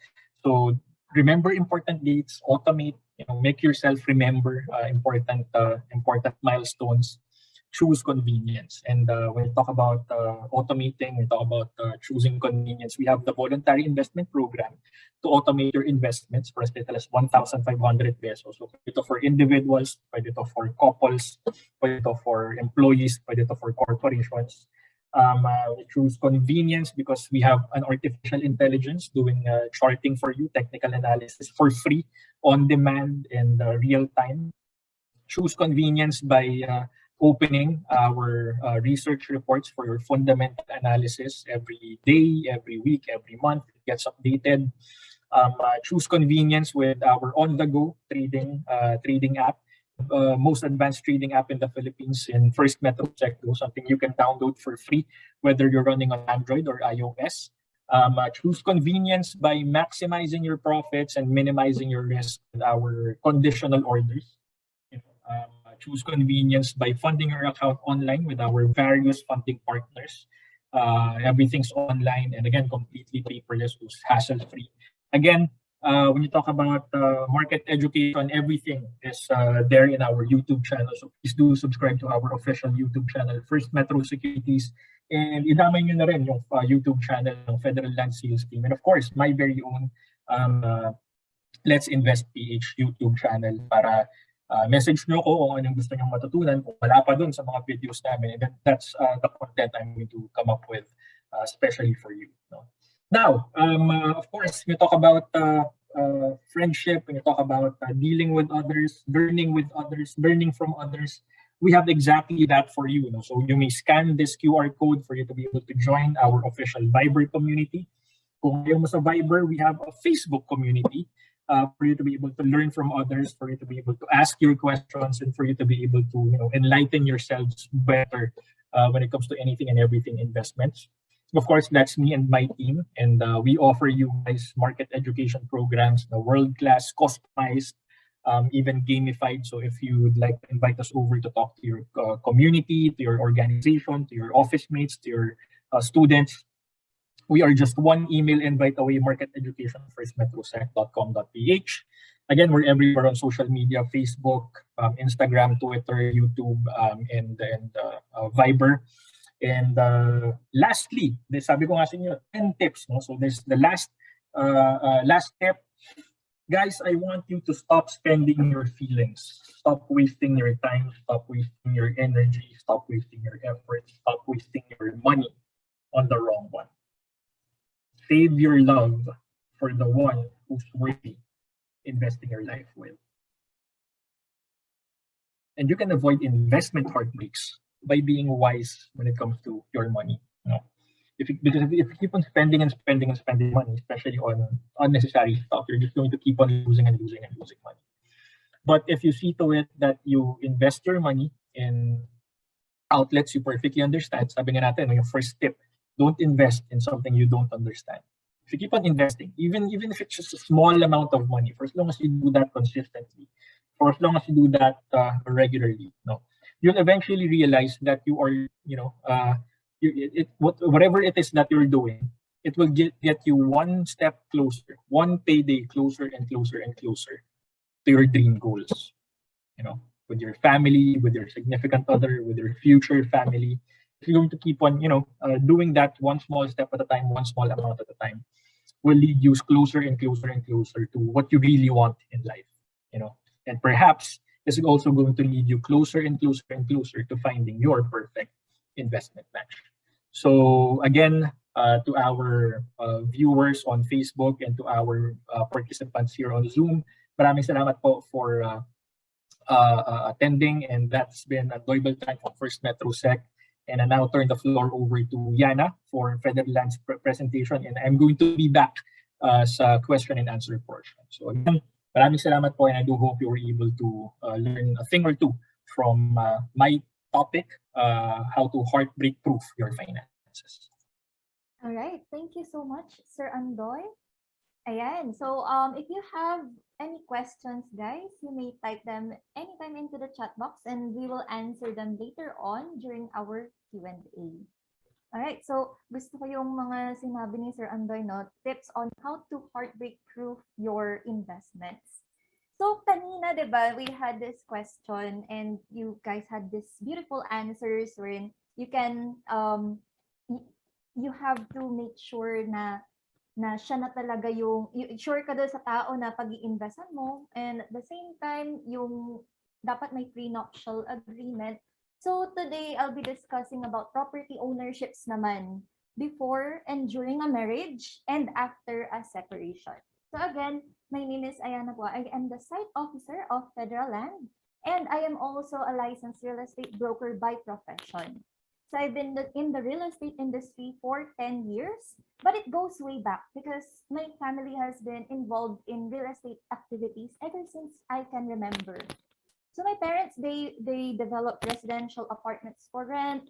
My brother is doing residential condominium and subdivision leasing, buy and sell, while my sisters and my late brother-in-law are in residential and commercial lands. So I've seen a lot of issues in real estate, especially from my personal clients as well. And most issues arise from when love is not enough. So kapag nag-break ang mag-asawa, ang mag-partners, nagkakaroon ng problema, especially with the partition of the properties that are co-owned by them. So if single or sole ownership lang usually wala namang problema yan, no? Getting a property investment, as long as you are capacitated, that means there is only one signatory and no other consent is needed. Walang masyadong problema doon if you're going to get a property. Now, it's a different story if you are married or planning to get married. So the emotions, no, na attending to a breakup tend to complicate the separation process more. Especially when the properties are jointly acquired. The properties jointly acquired are involved. So for most people, di ba kanina nga sabi ni Sir Andoy, we're programmed to have this fairy tale. So you meet Prince Charming, you get married, you live happily ever after. Pero kasi means madalas hindi, this happily ever after doesn't even exist. So nangyayari, imbes na sweet dream siya, nagiging bangungot pa. And sabi nga nila, nasa huli ang pagsisisi. Why? Because while they were busy planning their wedding, they forgot this one thing. Ang sabi nga kanina ni Christine, no, if I'm not mistaken, dapat may prenuptial agreement. So maaaring minsan dito kasi sa atin, hindi siya naiisip kasi feeling mo may forever ka dito sa taong to. Pero actually, dito sa Pinas or for Filipinos in general, a prenup kasi is a topic na iniiwasan pag-usapan for various reasons. So one, you may risk offending your partner. Sabihin sa'yo, bakit mo ko pinapapirma ng prenup? Wala ka bang tiwala sa akin? Baka doon pa lang mag-break na kayo agad or di na matuloy ang kasal, no? And secondly, a suggestion of a prenup means you're already expecting the marriage to fall apart. Kumbaga, yun nga, parang, yun nga, wala ka bang tiwala sa akin? Or bakit mo ba ako pinapapirma ng prenup? Wala ka bang tiwala na magtatagal tayo? Or perhaps, they never thought that they needed it in the first place. Because probably at the time of the marriage, wala pa naman sila masyadong naipundar sa sarili nila. So in case na maghiwalay ang mag-asawa, mga properties nila ay mahahati based on their property regime. And doon natin may isip na sana pala nagkaroon ng prenup agreement. Especially, walang divorce sa Pilipinas and annulment is very expensive at masyado siyang matagal iproseso. So what is the property regime between spouses? So first, we have to know when was the date of the marriage. Hindi po dahil gusto nating i-chismis lang kung kailan kinasala mag-asawa, pero kasi there are two laws governing the property regimes here. If you are married on August 3, 1988 and onwards, meaning kung plano mo pala magpakasal or eto August 3, 1988 and onwards, ang nagte-take effect na batas natin dyan is the Family Code of the Philippines. So for those who were married earlier, August 2, 1988 and earlier, it is the new Civil Code. So ano pinagkaiba? Pagka wala kayong pinagkasunduan na prenuptial agreement, wala kayong naging pirmahan na naganap, pagka kinasal ka on August 3, 1988 onwards, automatic yan, by default, your property regime will be an absolute community of property. So if you're married earlier, conjugal partnership of gains. So iisa-isahin po natin kung ano yung mga yan. So to be valid, the marriage settlement must comply with certain formal requirements. It must be in writing, hindi siya yung pinagkasunduan niya lang verbally. It also has to be signed by the parties and executed before the celebration of the marriage. Take note, it has to be before, kaya po siya prenuptial. So once that the marriage is already celebrated, touch move na po yung napagkasunduan ninyo. Hindi na siya pwedeng baguhin, hindi na siya pwedeng i-modify during or after the marriage. So let's talk about the first property regime, the absolute community of property. As a general rule, as mentioned kanina, pag wala kayong naging prenuptial agreement or pinagkasunduan, by default, ito yung magiging property regime ninyo. Ito po yung kasabihan na what's mine is yours, what's yours is mine. So meaning, even those properties that you bought even before you got married. So kunyari si husband meron siyang property sa pagkabinata, Si wife, meron din siyang car nung pagkadalaga niya. Once they get married, regardless, even if it's a joint fund that ang pinambili nila doon or hindi, magiging conjugal po yan lahat. It will form part of the community property. So, ang next naman natin is the conjugal partnership of gains. Magkaiba po yung conjugal yung property doon sa conjugal partnership of gains. Ang conjugal property, yung property mismo is shared between the husband and the wife. Ang conjugal partnership of gains naman, all properties owned by each spouse prior to the marriage are not included in the conjugal list. It means that yung mga properties nila will be owned by them separately. So, example, si husband, meron siyang condominium, si wife, meron siyang lupa. Yung properties na yun are exclusive to both of them, to each one of them, I mean. But yung income nun would be conjugal. So, kung pinaparentahan yung condo, kung pinaparentahan yung lupa, whatever the income would be, yun po yung magiging conjugal sa kanila, plus whatever property na ipupundar nila during the marriage. And ito, especially for those na mga mayayaman talaga, marami talaga mga properties before the marriage, usually ito po yung ginagawa, the complete separation of property. So here, each spouse has exclusive ownership over his or her separate properties. Kanya-kanya pa rin sila ng properties, kita at obligations kahit na mag-asawa na sila. So si husband, for example, he wants to buy a new property, as long as he is using his own money, kahit ayaw ni wife, kahit ayaw niyang pumirma, hindi kailangan ng consent at pirma niya. Likewise, pati rin si wife, kunyari meron siyang property na gusto niyang i-dispose, kahit ayaw ni husband, as long as the property is exclusive to the wife, then hindi kailangan ng consent ni husband.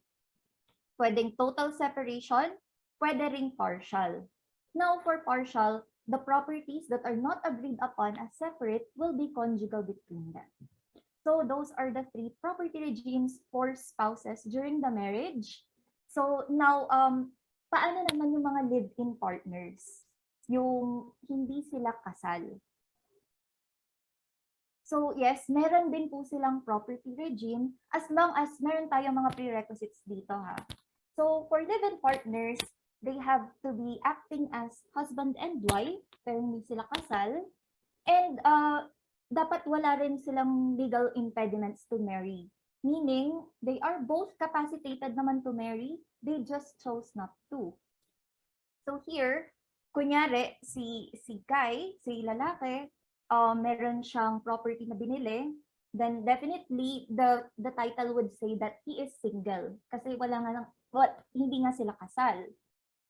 So, si babae, si girl, meron pa rin siyang magiging habol dito as long as she can prove that they have been cohabitating as husband and wife. So, even if in the title nakalagay ay single siya, tapos binenta niya nang walang consent ni girl, kasi meron tayong joint consent dapat dito, then si girl, pwede siyang mag-file ng adverse claim. So here in the Philippines, these are the different kinds of separations that we have. So we have a decree of annulment or decree of nullity. So magkaiba po yan, but the same thing is with the decree of annulment or nullity, you dissolve the marriage. So for properties that are conjugal between the spouses, usually what the court does, lalo na kapag hindi sila magkasundo, nagkakaroon na ng intervention na ng korte, what the court does is they liquidate the properties and then the proceeds will pay for any existing mortgage or utang, and then the net estate will be divided equally among the ex-spouses. Or sometimes nagkakasundo naman sila, they can have an assignment of properties. Kunyari, willing naman si husband na ibigay yung property, yung condominium niya sa Makati kay wife, and then si wife, pwedeng ibigay niya yung car kay husband. Pwede po yun, depende sa magiging usapan nila. So the next kind is a legal separation. Ang difference po nito sa decree of annulment or nullity, this one, the marriage is not dissolved. and therefore there is no entitlement to remarry. So usually, ang nagpa-file nito yung aggrieved spouse. When you say aggrieved spouse, maaaring the spouse was ginulpi siya or parang victim siya of physical or mental abuse, then pwede siyang mag-file ng legal separation. So usually, the properties here will be awarded to the innocent spouse. And last but not the least, we have the separation in fact. This is the most common. Ito yung walang court proceedings. Simply, nagdesisyon na lang sila na hindi na sila magsasama as husband and wife. So in that case, the spouse still needs to sign before selling a property, kung ano man yung conjugal between them. Now, if the spouse does not cooperate, kunyari, ayaw ni spouse, ayaw ni husband, gusto ibenta ni wife, ayaw ni husband, o kaya naman hindi mahagila, maaring, for example, si wife nag-abroad na siya, hindi nagtago na or hindi na siya nakikipag-communicate talaga whatsoever, then tapos kailangan talaga ibenta yung property, there needs to be a court approval of the petition for the sale of the property. Again, the problem kasi here in these kinds of situations, in these breakups, unang-una gagamit ka ng abogado, gagamit ka ng korte, and of course, all of these would cost you. Kaya nga, importante rin na pinoprotection na natin yung mga assets natin. Now, if you are in this situation and wala kang prenup agreement tapos naka-absolute community of property pa yung regime ninyo, no? You also can't own an exclusive property. Meaning, kahit gusto mo bumili ng property na nakapangalan lang sa'yo, hindi rin siya pwede. Now, may mga times na you can get away with this. Na minsan hindi nila dinedeclare na married sila. Especially for the guys, for the men. Di ba hindi naman nagpapalit ng last name yung mga lalaki, di ba? Or kaya naman yung babae, meron pa siyang mga IDs ng maiden name niya. So, please don't do that. I highly discourage that you don't. Kahit minsan kayang makalusot kasi hindi naman requirement ang senomar sa pagbili or pagbenta ng property. Even if encourage kayo ng seller ninyo na kaya siyang ilusot, the reason why I'm discouraging it is because, firstly, if you declare that you are single, even if you're married, then that is already a falsification of public documents. A deed of absolute sale is being notarized. A land title is also being notarized, and that becomes a public instrument. And if you lie about your marital status, again, that is a falsification of public documents. Secondly, even if maibenta yung property sa iba, kaya pa rin siyang habulin. Lalo na wala namang sikretong hindi nabubunyag. So, paano siya habulin? You would have to file an affidavit of adverse claim. So, itong affidavit of adverse claim, hindi lang siya applicable just for the husband and wife. Pwede rin siya for co-ownership of other properties. Let's say, kunyari, magkapatid or magkakaibigan magkaibigan sila tapos maging co-owner sila sa isang property, and then all of a sudden, hindi na rin sila magkaibigan. Yan. So, pagka naibenta yung property without the consent of the other, what you have to do is you have to go to a lawyer, you have to file an affidavit of adverse claim, and then you can bring this affidavit to the registry of deeds where the property is registered, and you can have this annotated into the title. So ngayon, why am I giving importance to this affidavit of adverse claim? So, example, ikaw yung owner, ikaw yung nakapangalan doon sa title. Kung minsan kasi hindi mo naman sinasadya na naibenta yung property. Baka naibenta niya yung property not knowing na yung pinamana pala sa kanyang property is meron pala siyang anak sa labas na yung kapatid sa labas na hindi niya alam. And then naghabol itong si kapatid. Tapos nag-file siya ng affidavit of adverse claim. What will happen to you as the owner, as the one registered in that title, hindi niyo po maibebenta yung property. hindi nyo po ma-rename yung property na yon until maayos yung mga liens and encumbrances na yan. So, that is you as the owner. What if ikaw naman yung claimant? Ikaw yung naghahabol doon sa property. So that is your protection on how you can exercise your rights over the property. You can even go to the extent on going to court to compel the other if ayaw niya makipag-cooperate or ayaw ibigay sa yung what is rightfully yours. Now, what if naman you are the buyer? So I'm sure most of you here are investors or future investors. You would want to buy a property of your own. Then, actually, we also had a webinar about this last November. Nilatag ko dyan what are the things that you have to check first before buying that property. And one thing that is very important for you to look at is you go to the RDO, you get a certified true copy of the title, and then i-check mo kung clean yung title. Meaning, wala siyang mga naka-annotate na liens and encumbrances. So, pag kami nakalagay na ganyan, yan, mga affidavit of adverse claim, or kung nasa court, siya, meron niyang notice of lis pendens, then, mahihirapan kayong bilhin yan, magkakasakit kayo ng ulo dyan. So, dapat, walang ongoing na kaso, or hindi siya naka-mortgage, or basta walang naka-annotate dun sa liens and encumbrances.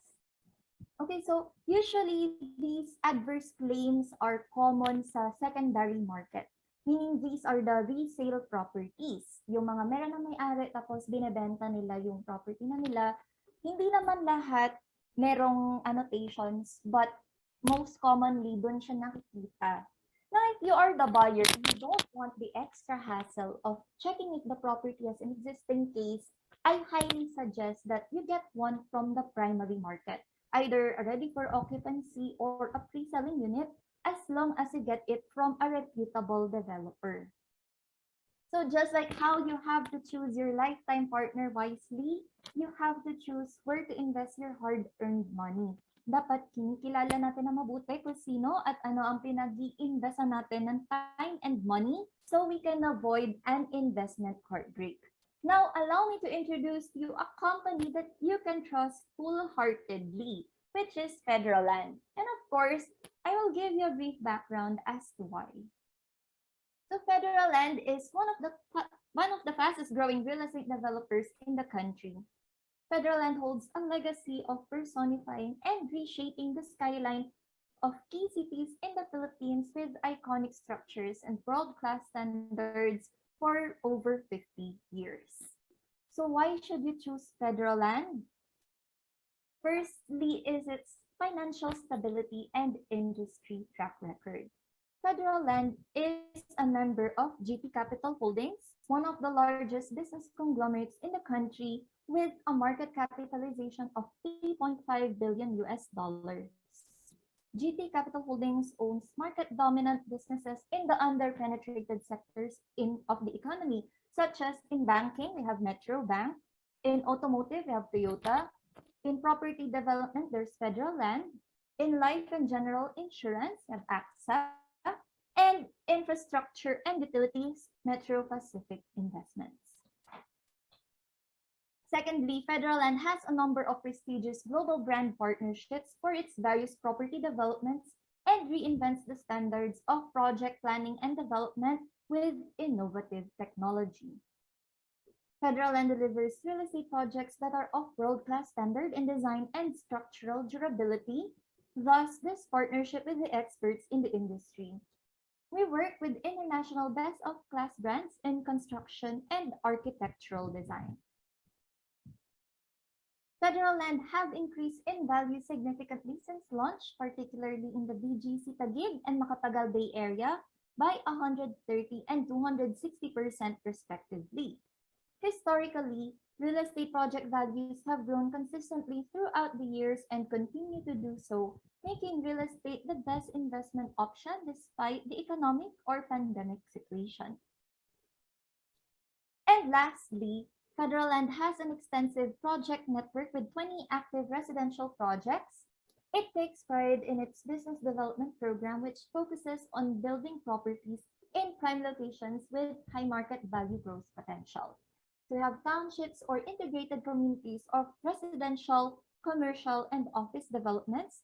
And these includes our luxurious Grand Central Park Township in North Bonifacio Global City, Metro Park in the Macapagal Bay Area, Pasay, and the Markinton Township in Marikina. Now, whether you are single or planning to start a family, or you want to have a property for investment, this project is the best for you and investors of any kind. The Grand Midori in Ortigas. The Federal Land Inc. brings the Grand Midori Ortigas featuring Japanese modern architecture and design and the developer's first foray in the heart of Ortigas Central Business District. So let me just give you a brief overview of Ortigas City. Ortigas Center is the true center of Metro Manila, making it conveniently accessible, and it is just roughly 7 kilometers away from BGC, from Makati, 10 kilometers away from Quezon City Memorial Circle, and 14 kilometers away from the Manila International Airport. Ortigas Center is mostly centrally located business district in Metro Manila. Its boundaries extend to both Mandaluyong and Pasig City and boasts a strong combination of commercial and residential developments, making it one of the more established business districts in the country. Ortigas is also the home to giant business firms, to multiple local and multinational corporations and financial institutions, such as the San Miguel Corporation, the Meralco, Asian Development Bank, Uni Oil Tower, Union Bank, Jollibee, and BDO Towers. It is also home to retail and entertainment destinations such as the Mega Mall, the Podium, Shangri-La Plaza, Ayala Malls the 30th, and for our foodies out there, we have Capitol Commons, Metro Walk, and Capitolio, and of course, we have Robinson's Galleria. So how is the real estate market condition here in the Philippines now? So according to poll years, for the hospitality, according to the Department of Tourism, it will likely continue to promote reopened local destinations in the country, and they should help increase hotel occupancies of select hotels across the country.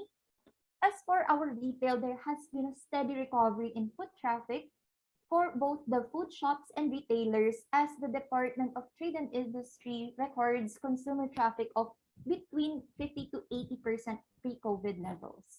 And for the offices, the Philippine office demand is also up by 39% from last year, and it is set to steadily improve in this year, 2022, as indicated by signs of recovery.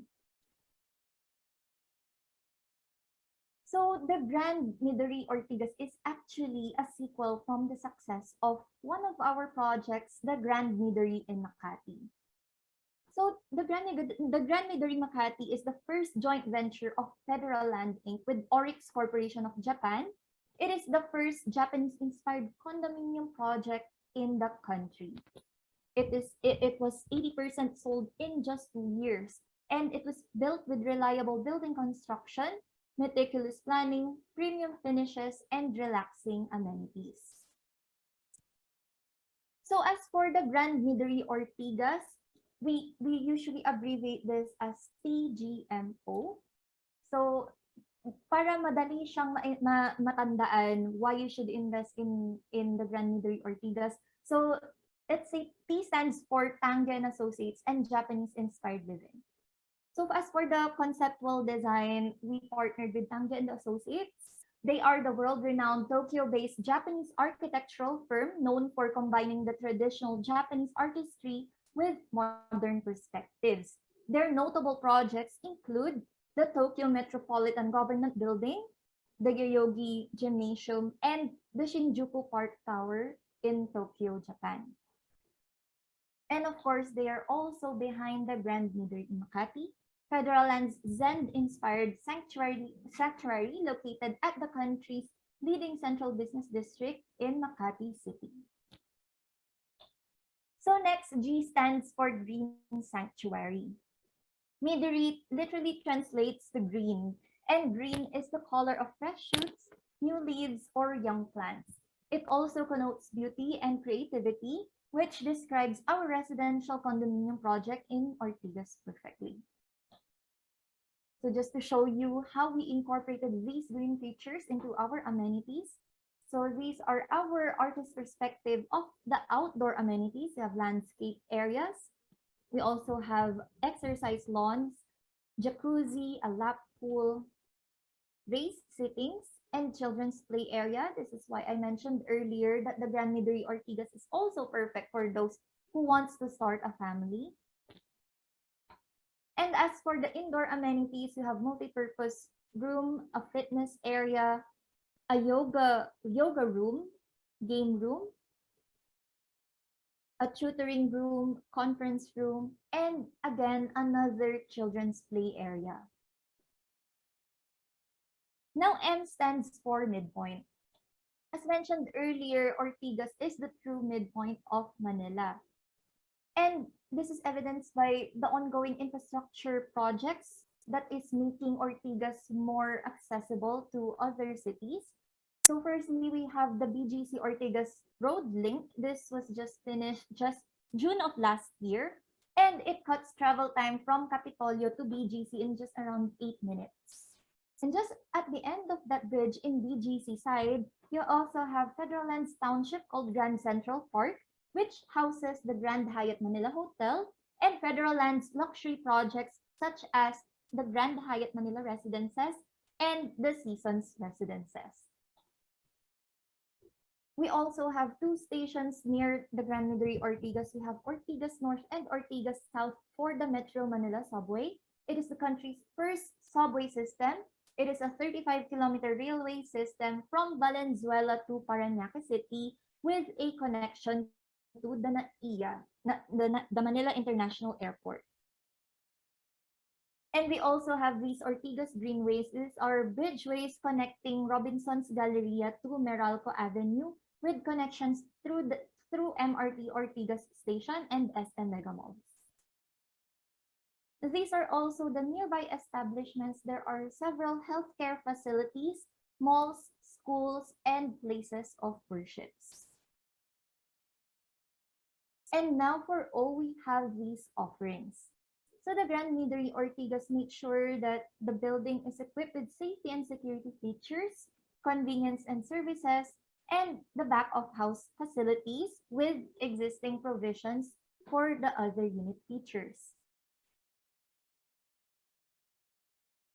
So for investors of any kind, we have different unit types and floor areas depending on your needs. So we offer units that are from studio up to the 3-bedroom units. And I will show you in this short video for the virtual tour of the artist perspective of our units.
right, so that is our 360-degree view for our different unit types for the Brand Midori Ortigas.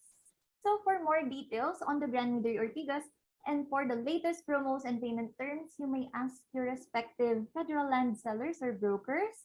If you don't have one yet, you may let me know so I can personally endorse you to one. Or if you also want, you can inquire online via our online media channels. So now that our borders are actually already reopening, we're slowly trying to go back to normal with a more lenient alert level 2 being extended until the end of the month. Our showrooms are also open, but if you are not yet confident to leave your homes and you still wish to inquire with us, then you can also do so with our social media channels. We also have an official website, federalland.ph. You can also we also join various virtual expos, and you can negotiate via emails, Zoom meetings, or various online apps.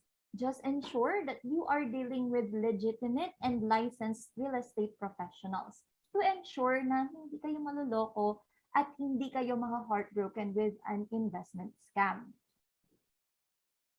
And also, wherever you are watching us from, you can view the property you wish to invest in anytime, anywhere, using any of your devices.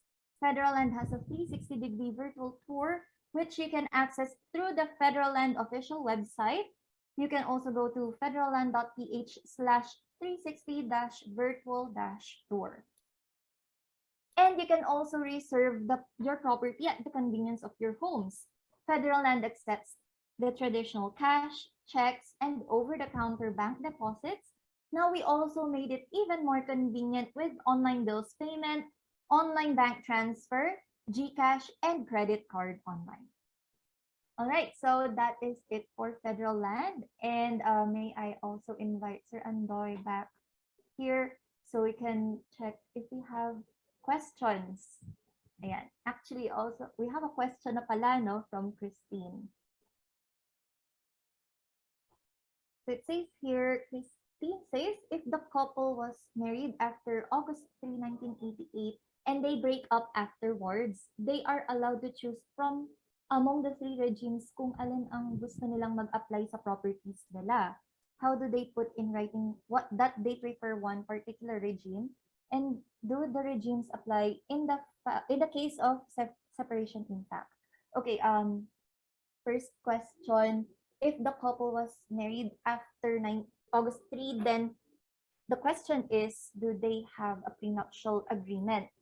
Pagka wala silang pinili, automatic yan, that's the absolute community of property. And yes, they can choose among any of the 3 regimes. So they just have to make sure that they put it in writing. Yun ang prerequisite niya, dapat it is put in writing and both spouses pumirma sila doon. And also, if you want to bind third parties and the whole world, you want the whole world to know that you have this property regime, you can have it notarized to make it a public instrument. And then you can also file this to the registry court where the marriage took place.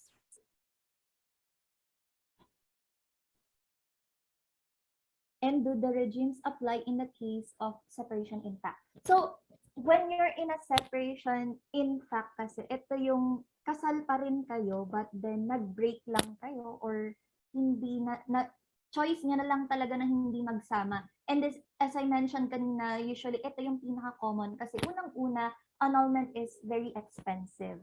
And annulment is also matagal. Kasi here in the Philippines, our government our laws protects the basic unit of the society, which is a family. So kung minsan, kahit gusto nila pareho magpa-annul, both the husband or the wife, parehas sila, gusto nila magpa-annul, hindi pa rin po ganun kabilis yun. Kasi merong humaharang dyan, which is the Office of the Solicitor General. So, for you to file that annulment, madugo siya, matagal. Kaya ang nangyayari, nagresulta is separation in fact na lang. So wala kayong formal na pinagkasunduan. And therefore, it means by paper, you are still married. So that means whatever property regime that you have, that still applies. So I hope that answers your question, Christine.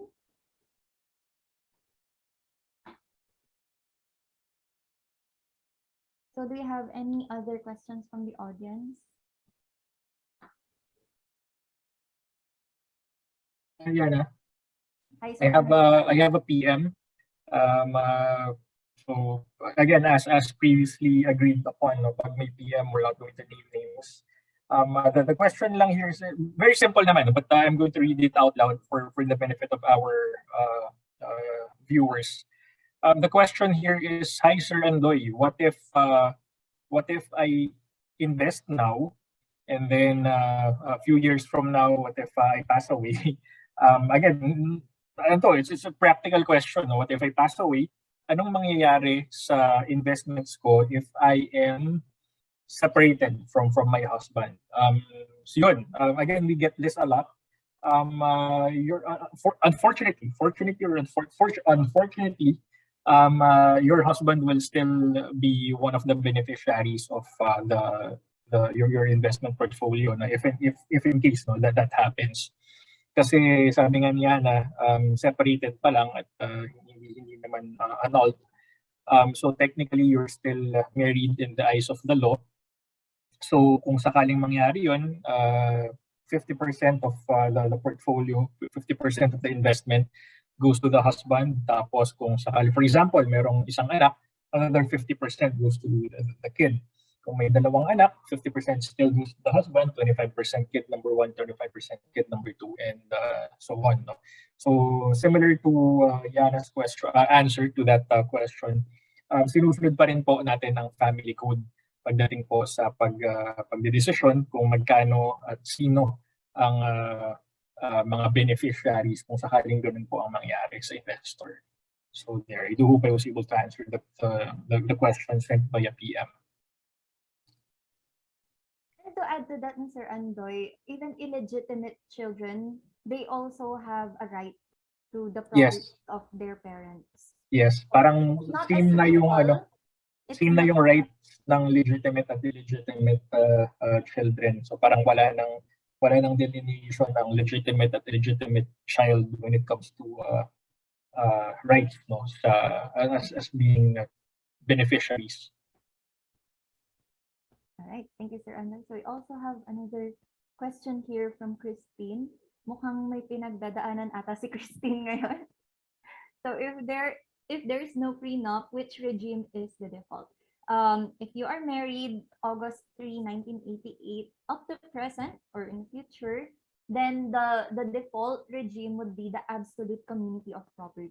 So everything that is owned by the husband and everything that is owned by the wife, lahat yon magiging conjugal. If you are married prior to August 2, 1988, and earlier, then the default regime would be the conjugal partnership of gains. Bakit August 3, 1988? It's because it is the date when the Family Code of the Philippines took effect. Okay, so we also have another PM here. Sige, unahin natin tong question.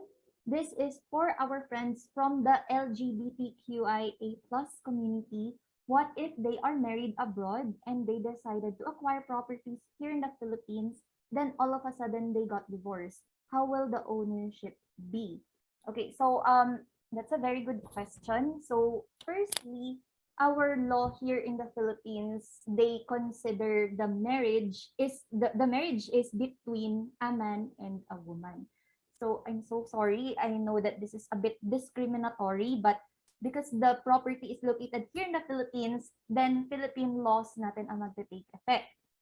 So because you are married abroad and this is a same-sex marriage, pag uwi ninyo dito sa Pilipinas, our law does not recognize same-sex marriage. So therefore, hindi po mag-a-apply ang spouses for the ownership of the property if you get one during your marriage. So the remedy here would be you can co-own a property. So sa titulo, ang nakalagay dyan is the owners are A and B. So hindi siya pwedeng maging spouses A and B or A married to B.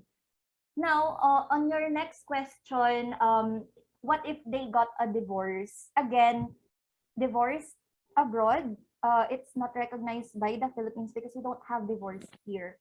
So now, if you have an existing property na nakapangalan din sa inyo, and then nag-divorce kayo, dahil hindi na siya kinikilala, it's as if it's not existing. So, kagaya nung kanina na solutions natin, if hindi magkasundo yung dalawang parties or more parties ng pagbebenta kasi kailangan yung consent. The mere fact that your name is in that title, it means you are also a signatory, your consent is needed.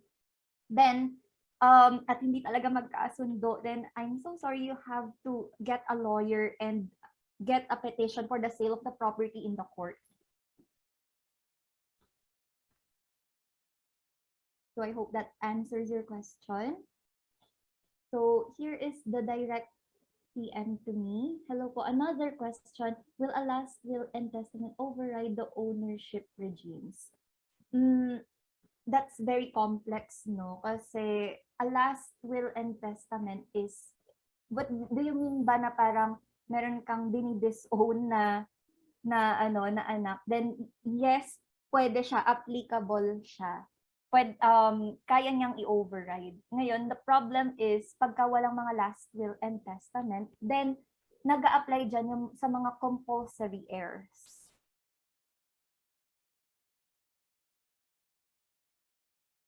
You're very much welcome, Christine. Do we have any more questions from the audience?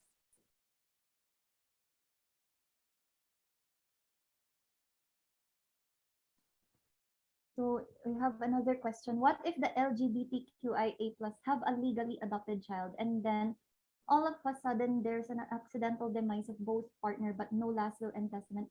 Will the child acquire the property? Direct answer is yes. Kasi legally adopted children or legally adopted child here means that kinilala mo talaga na anak mo siya. So it doesn't matter if the child is biologically came from you or not, as long as it's legally adopted, then yes, sa kanya po lahat mapupunta yung property.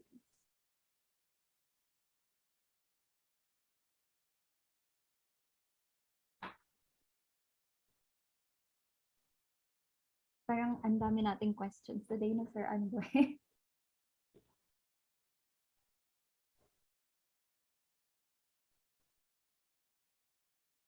Yeah, just in, no? Parang it might sound funny. This is a DM. It might sound funny, but again, it happens.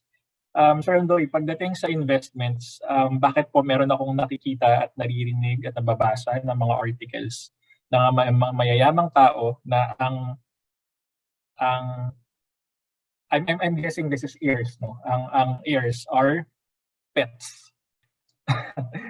So again, it might sound funny, but again, it happens. So let's answer this question. Nangyayari po yan, totoo po yan. Pero ano po yan, it's being facilitated under a special purpose trust, ang tawag nila doon, special purpose trust contract, no. Hindi po talaga totoong essentially napupunta ang pera doon sa aso. Hindi po totoo, hindi po talaga technically napupunta ang pera doon sa pusa na iniwan ng isang mayamang tao, no. Napupunta po siya, kung matatandaan nyo yung discussion ko kanina, in trust for account, napupunta siya sa isang trust account. At yung trust account, merong minor at merong guardian. Ang minor would be the cat or the dog or the pet.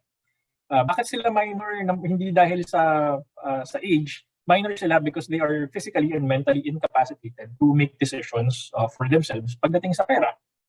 So, the guardian, pwedeng kamag-anak, pwedeng caretaker, pwedeng pet handler, sila yung nagfa-facilitate ng pag-groom, pagbigay ng tamang alaga, pagbigay ng tamang amount ng pagkain, at doon nila kinukuha sa trust account na yun yung pera na pinanggagastos nila. So again, magandang exercise tong question and answer portion kasi nabibigyan natin ng linaw yung mga bagay-bagay na to the naked eye parang nakakatawa. But ito, yun yung mga dahilan kung bakit nangyayari yun at bakit nafa-facilitate yung mga ganong klaseng transaction. So ayun. Question from Clarissa. Ano po bang magandang stocks for beginners, sir? If you would recall, sabi nga natin kanina sa presentation, not all investments are created equal, not all investors are created equal. Hindi dahil beginner ka, automatically pwede ka na, pare-pareho kayo ng investment appetite. No? Iba-ibang klase yan. Kaya what I normally do is I ask our potential investors to undergo our customer investment suitability questionnaire. Online lang naman yon. It's something that you can access through FirstMetroSec kapag na-activate yung account. What it does, it classifies you, no? Kung matatandaan nyo kanina, as a conservative, somewhere in the middle, or an aggressive investor. Kasi in the process, kapag na-identify natin kung anong klaseng investor ka, we can shortlist your investment options, no? Para hindi ka mahirapan kasi yung mga sagot mo, yung mga sensitivities mo, yung mga preference mo, it all forms part of the algorithm ng system para makita natin at maibigay namin sa inyo yung listahan ng mga options na pwede mong pagpilian. So kahit na newbie ka, kahit beginner ka, hindi dahil newbie ka, parang yung mga basic agad yung ibigay sa inyo. Iba-iba tayo ng experience naman eh. Kaya yun yung first order of business, I think. But if you're looking for, let's say, regular income, regular liquidity, perhaps you might want to look into real estate investment trusts or blue chip stocks or combination of blue chips sa pamamagitan ng FMETF.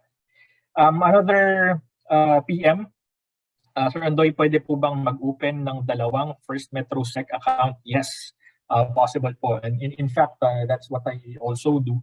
I maintain 2 accounts. I have one long-term account, yung pang cost averaging, something na dinadagdagan ko every payday, every time I receive income. And then I also have one short-term or tactical account para hindi ako nalilito. So yes, to answer that question, pwede ka mag-open ng dalawang multiple FirstMetroSec account. In fact, pwede ka mag-open ng isang peso and isang dollar account. So that's it. Welcome, Clarissa, and welcome to the guy who sent us a PM. So, all right. No more questions from my inbox, Yana, about yours. Ayan, nakamute ako. Ayan, so yeah, no more questions from my end. Follow-up question. This is from Christine. Follow-up dun sa nag-PM sa atin. Sir Andoy, kung 2 accounts, dapat ba 2 different usernames? Absolutely. No? Yun ang usually, parang hindi ka rin nahirapan. No? Kasi yun ang identifier natin bukod sa pangalan. So para at least alam mo rin how to properly identify your first and second accounts. As much as possible, you use 2 different usernames.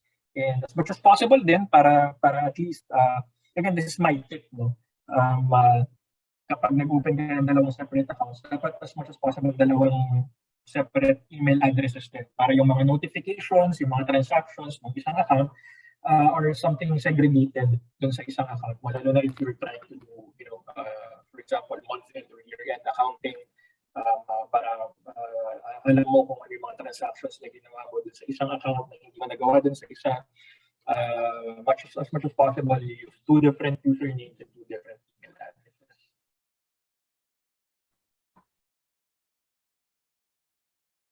All right.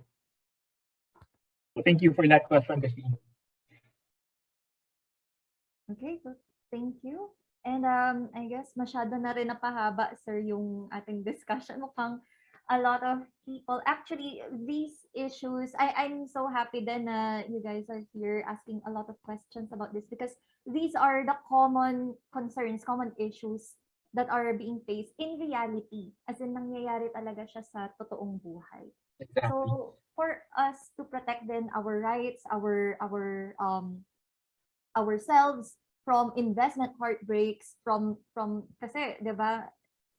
a heartbreak, a breakup alone is already it's already too stressful. Tapos malalaman mo pa may mga aasikasuhin ka pa pala ng mga joint investments. So mabuti na ngayon pa lang alam na natin what we have to do, ano yung mga options natin, and ano yung mga karapatan at habol natin.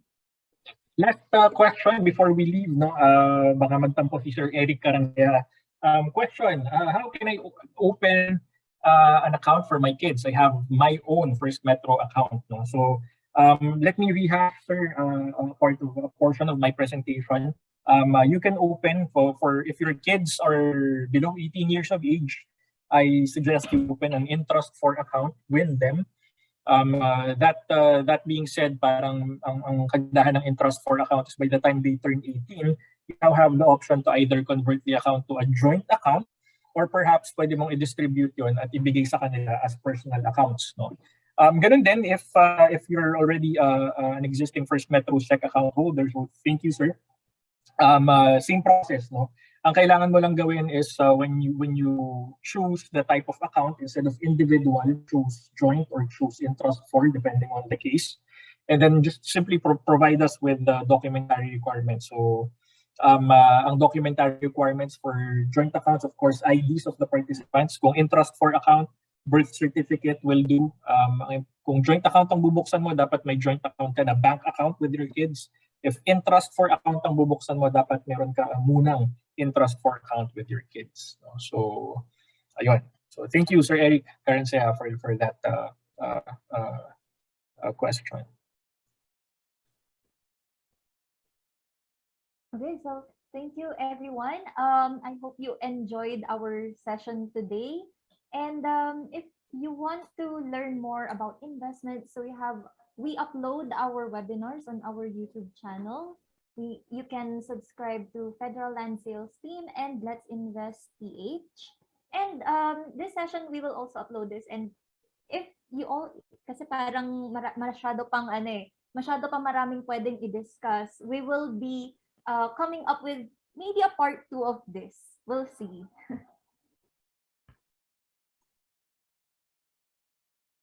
Ayan. So for further questions, you may send your email. You may email your questions to abeltran@firstmetrosec.com.ph. You may also like us on Facebook as Federal Land Sales Team. Okay, so that is it. So thank you everyone for joining us this afternoon. Enjoy your evening. And that ends today's webinar. So again, this is Ayana po of Federal Land. Keep safe and enjoy the rest of your evening. Thank you. Good evening. Bye-bye.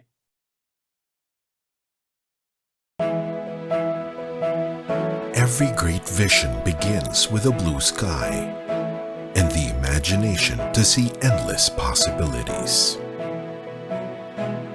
An open mind, a keen eye, an understanding of how today lays the groundwork for tomorrow, and the boldness to give form and structure to that vision. This is how Federal Land was built. A natural progression from its leaders' passion for architecture. Federal Land was founded on a commitment to build communities that reflect the character of their location and the energy of the times. GT Tower International stands even taller, with a clear view of what lies ahead. Representing Federal Land's promise to build places for progress with the expertise, integrity, and care we bring into every venture.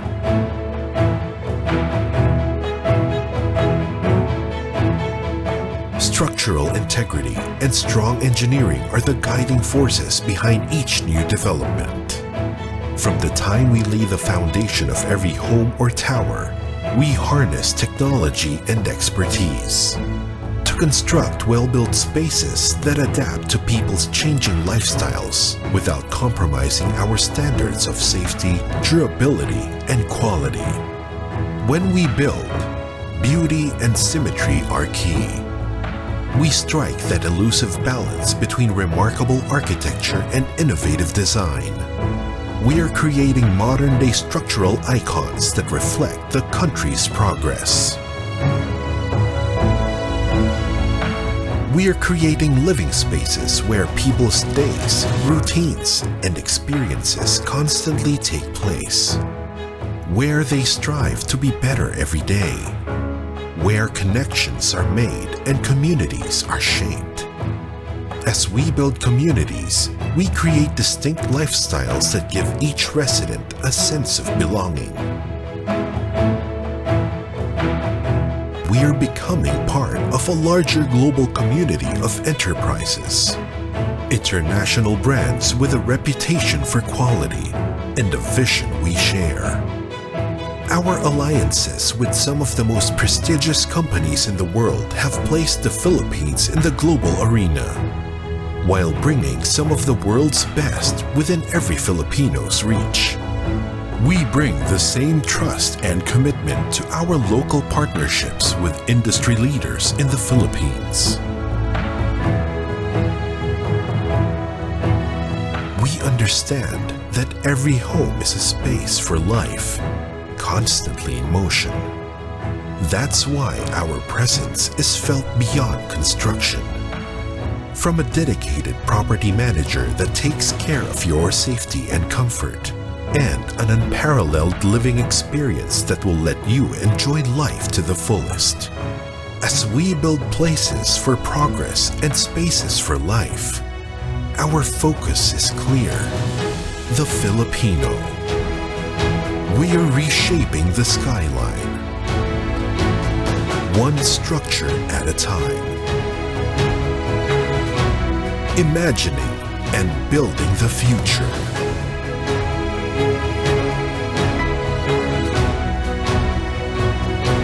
With you.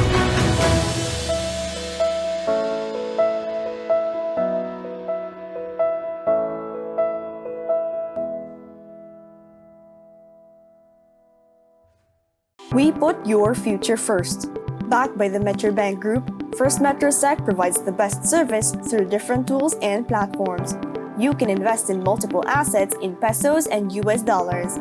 Diversify your portfolio with the country's leading managed funds through FundSmart, and gain access to the country's best trading platforms through web or level up with Pro. Plus trade anywhere with FirstMetroSec Go. All this and more through the trusted and multi-awarded FirstMetroSec. Easily open your account today.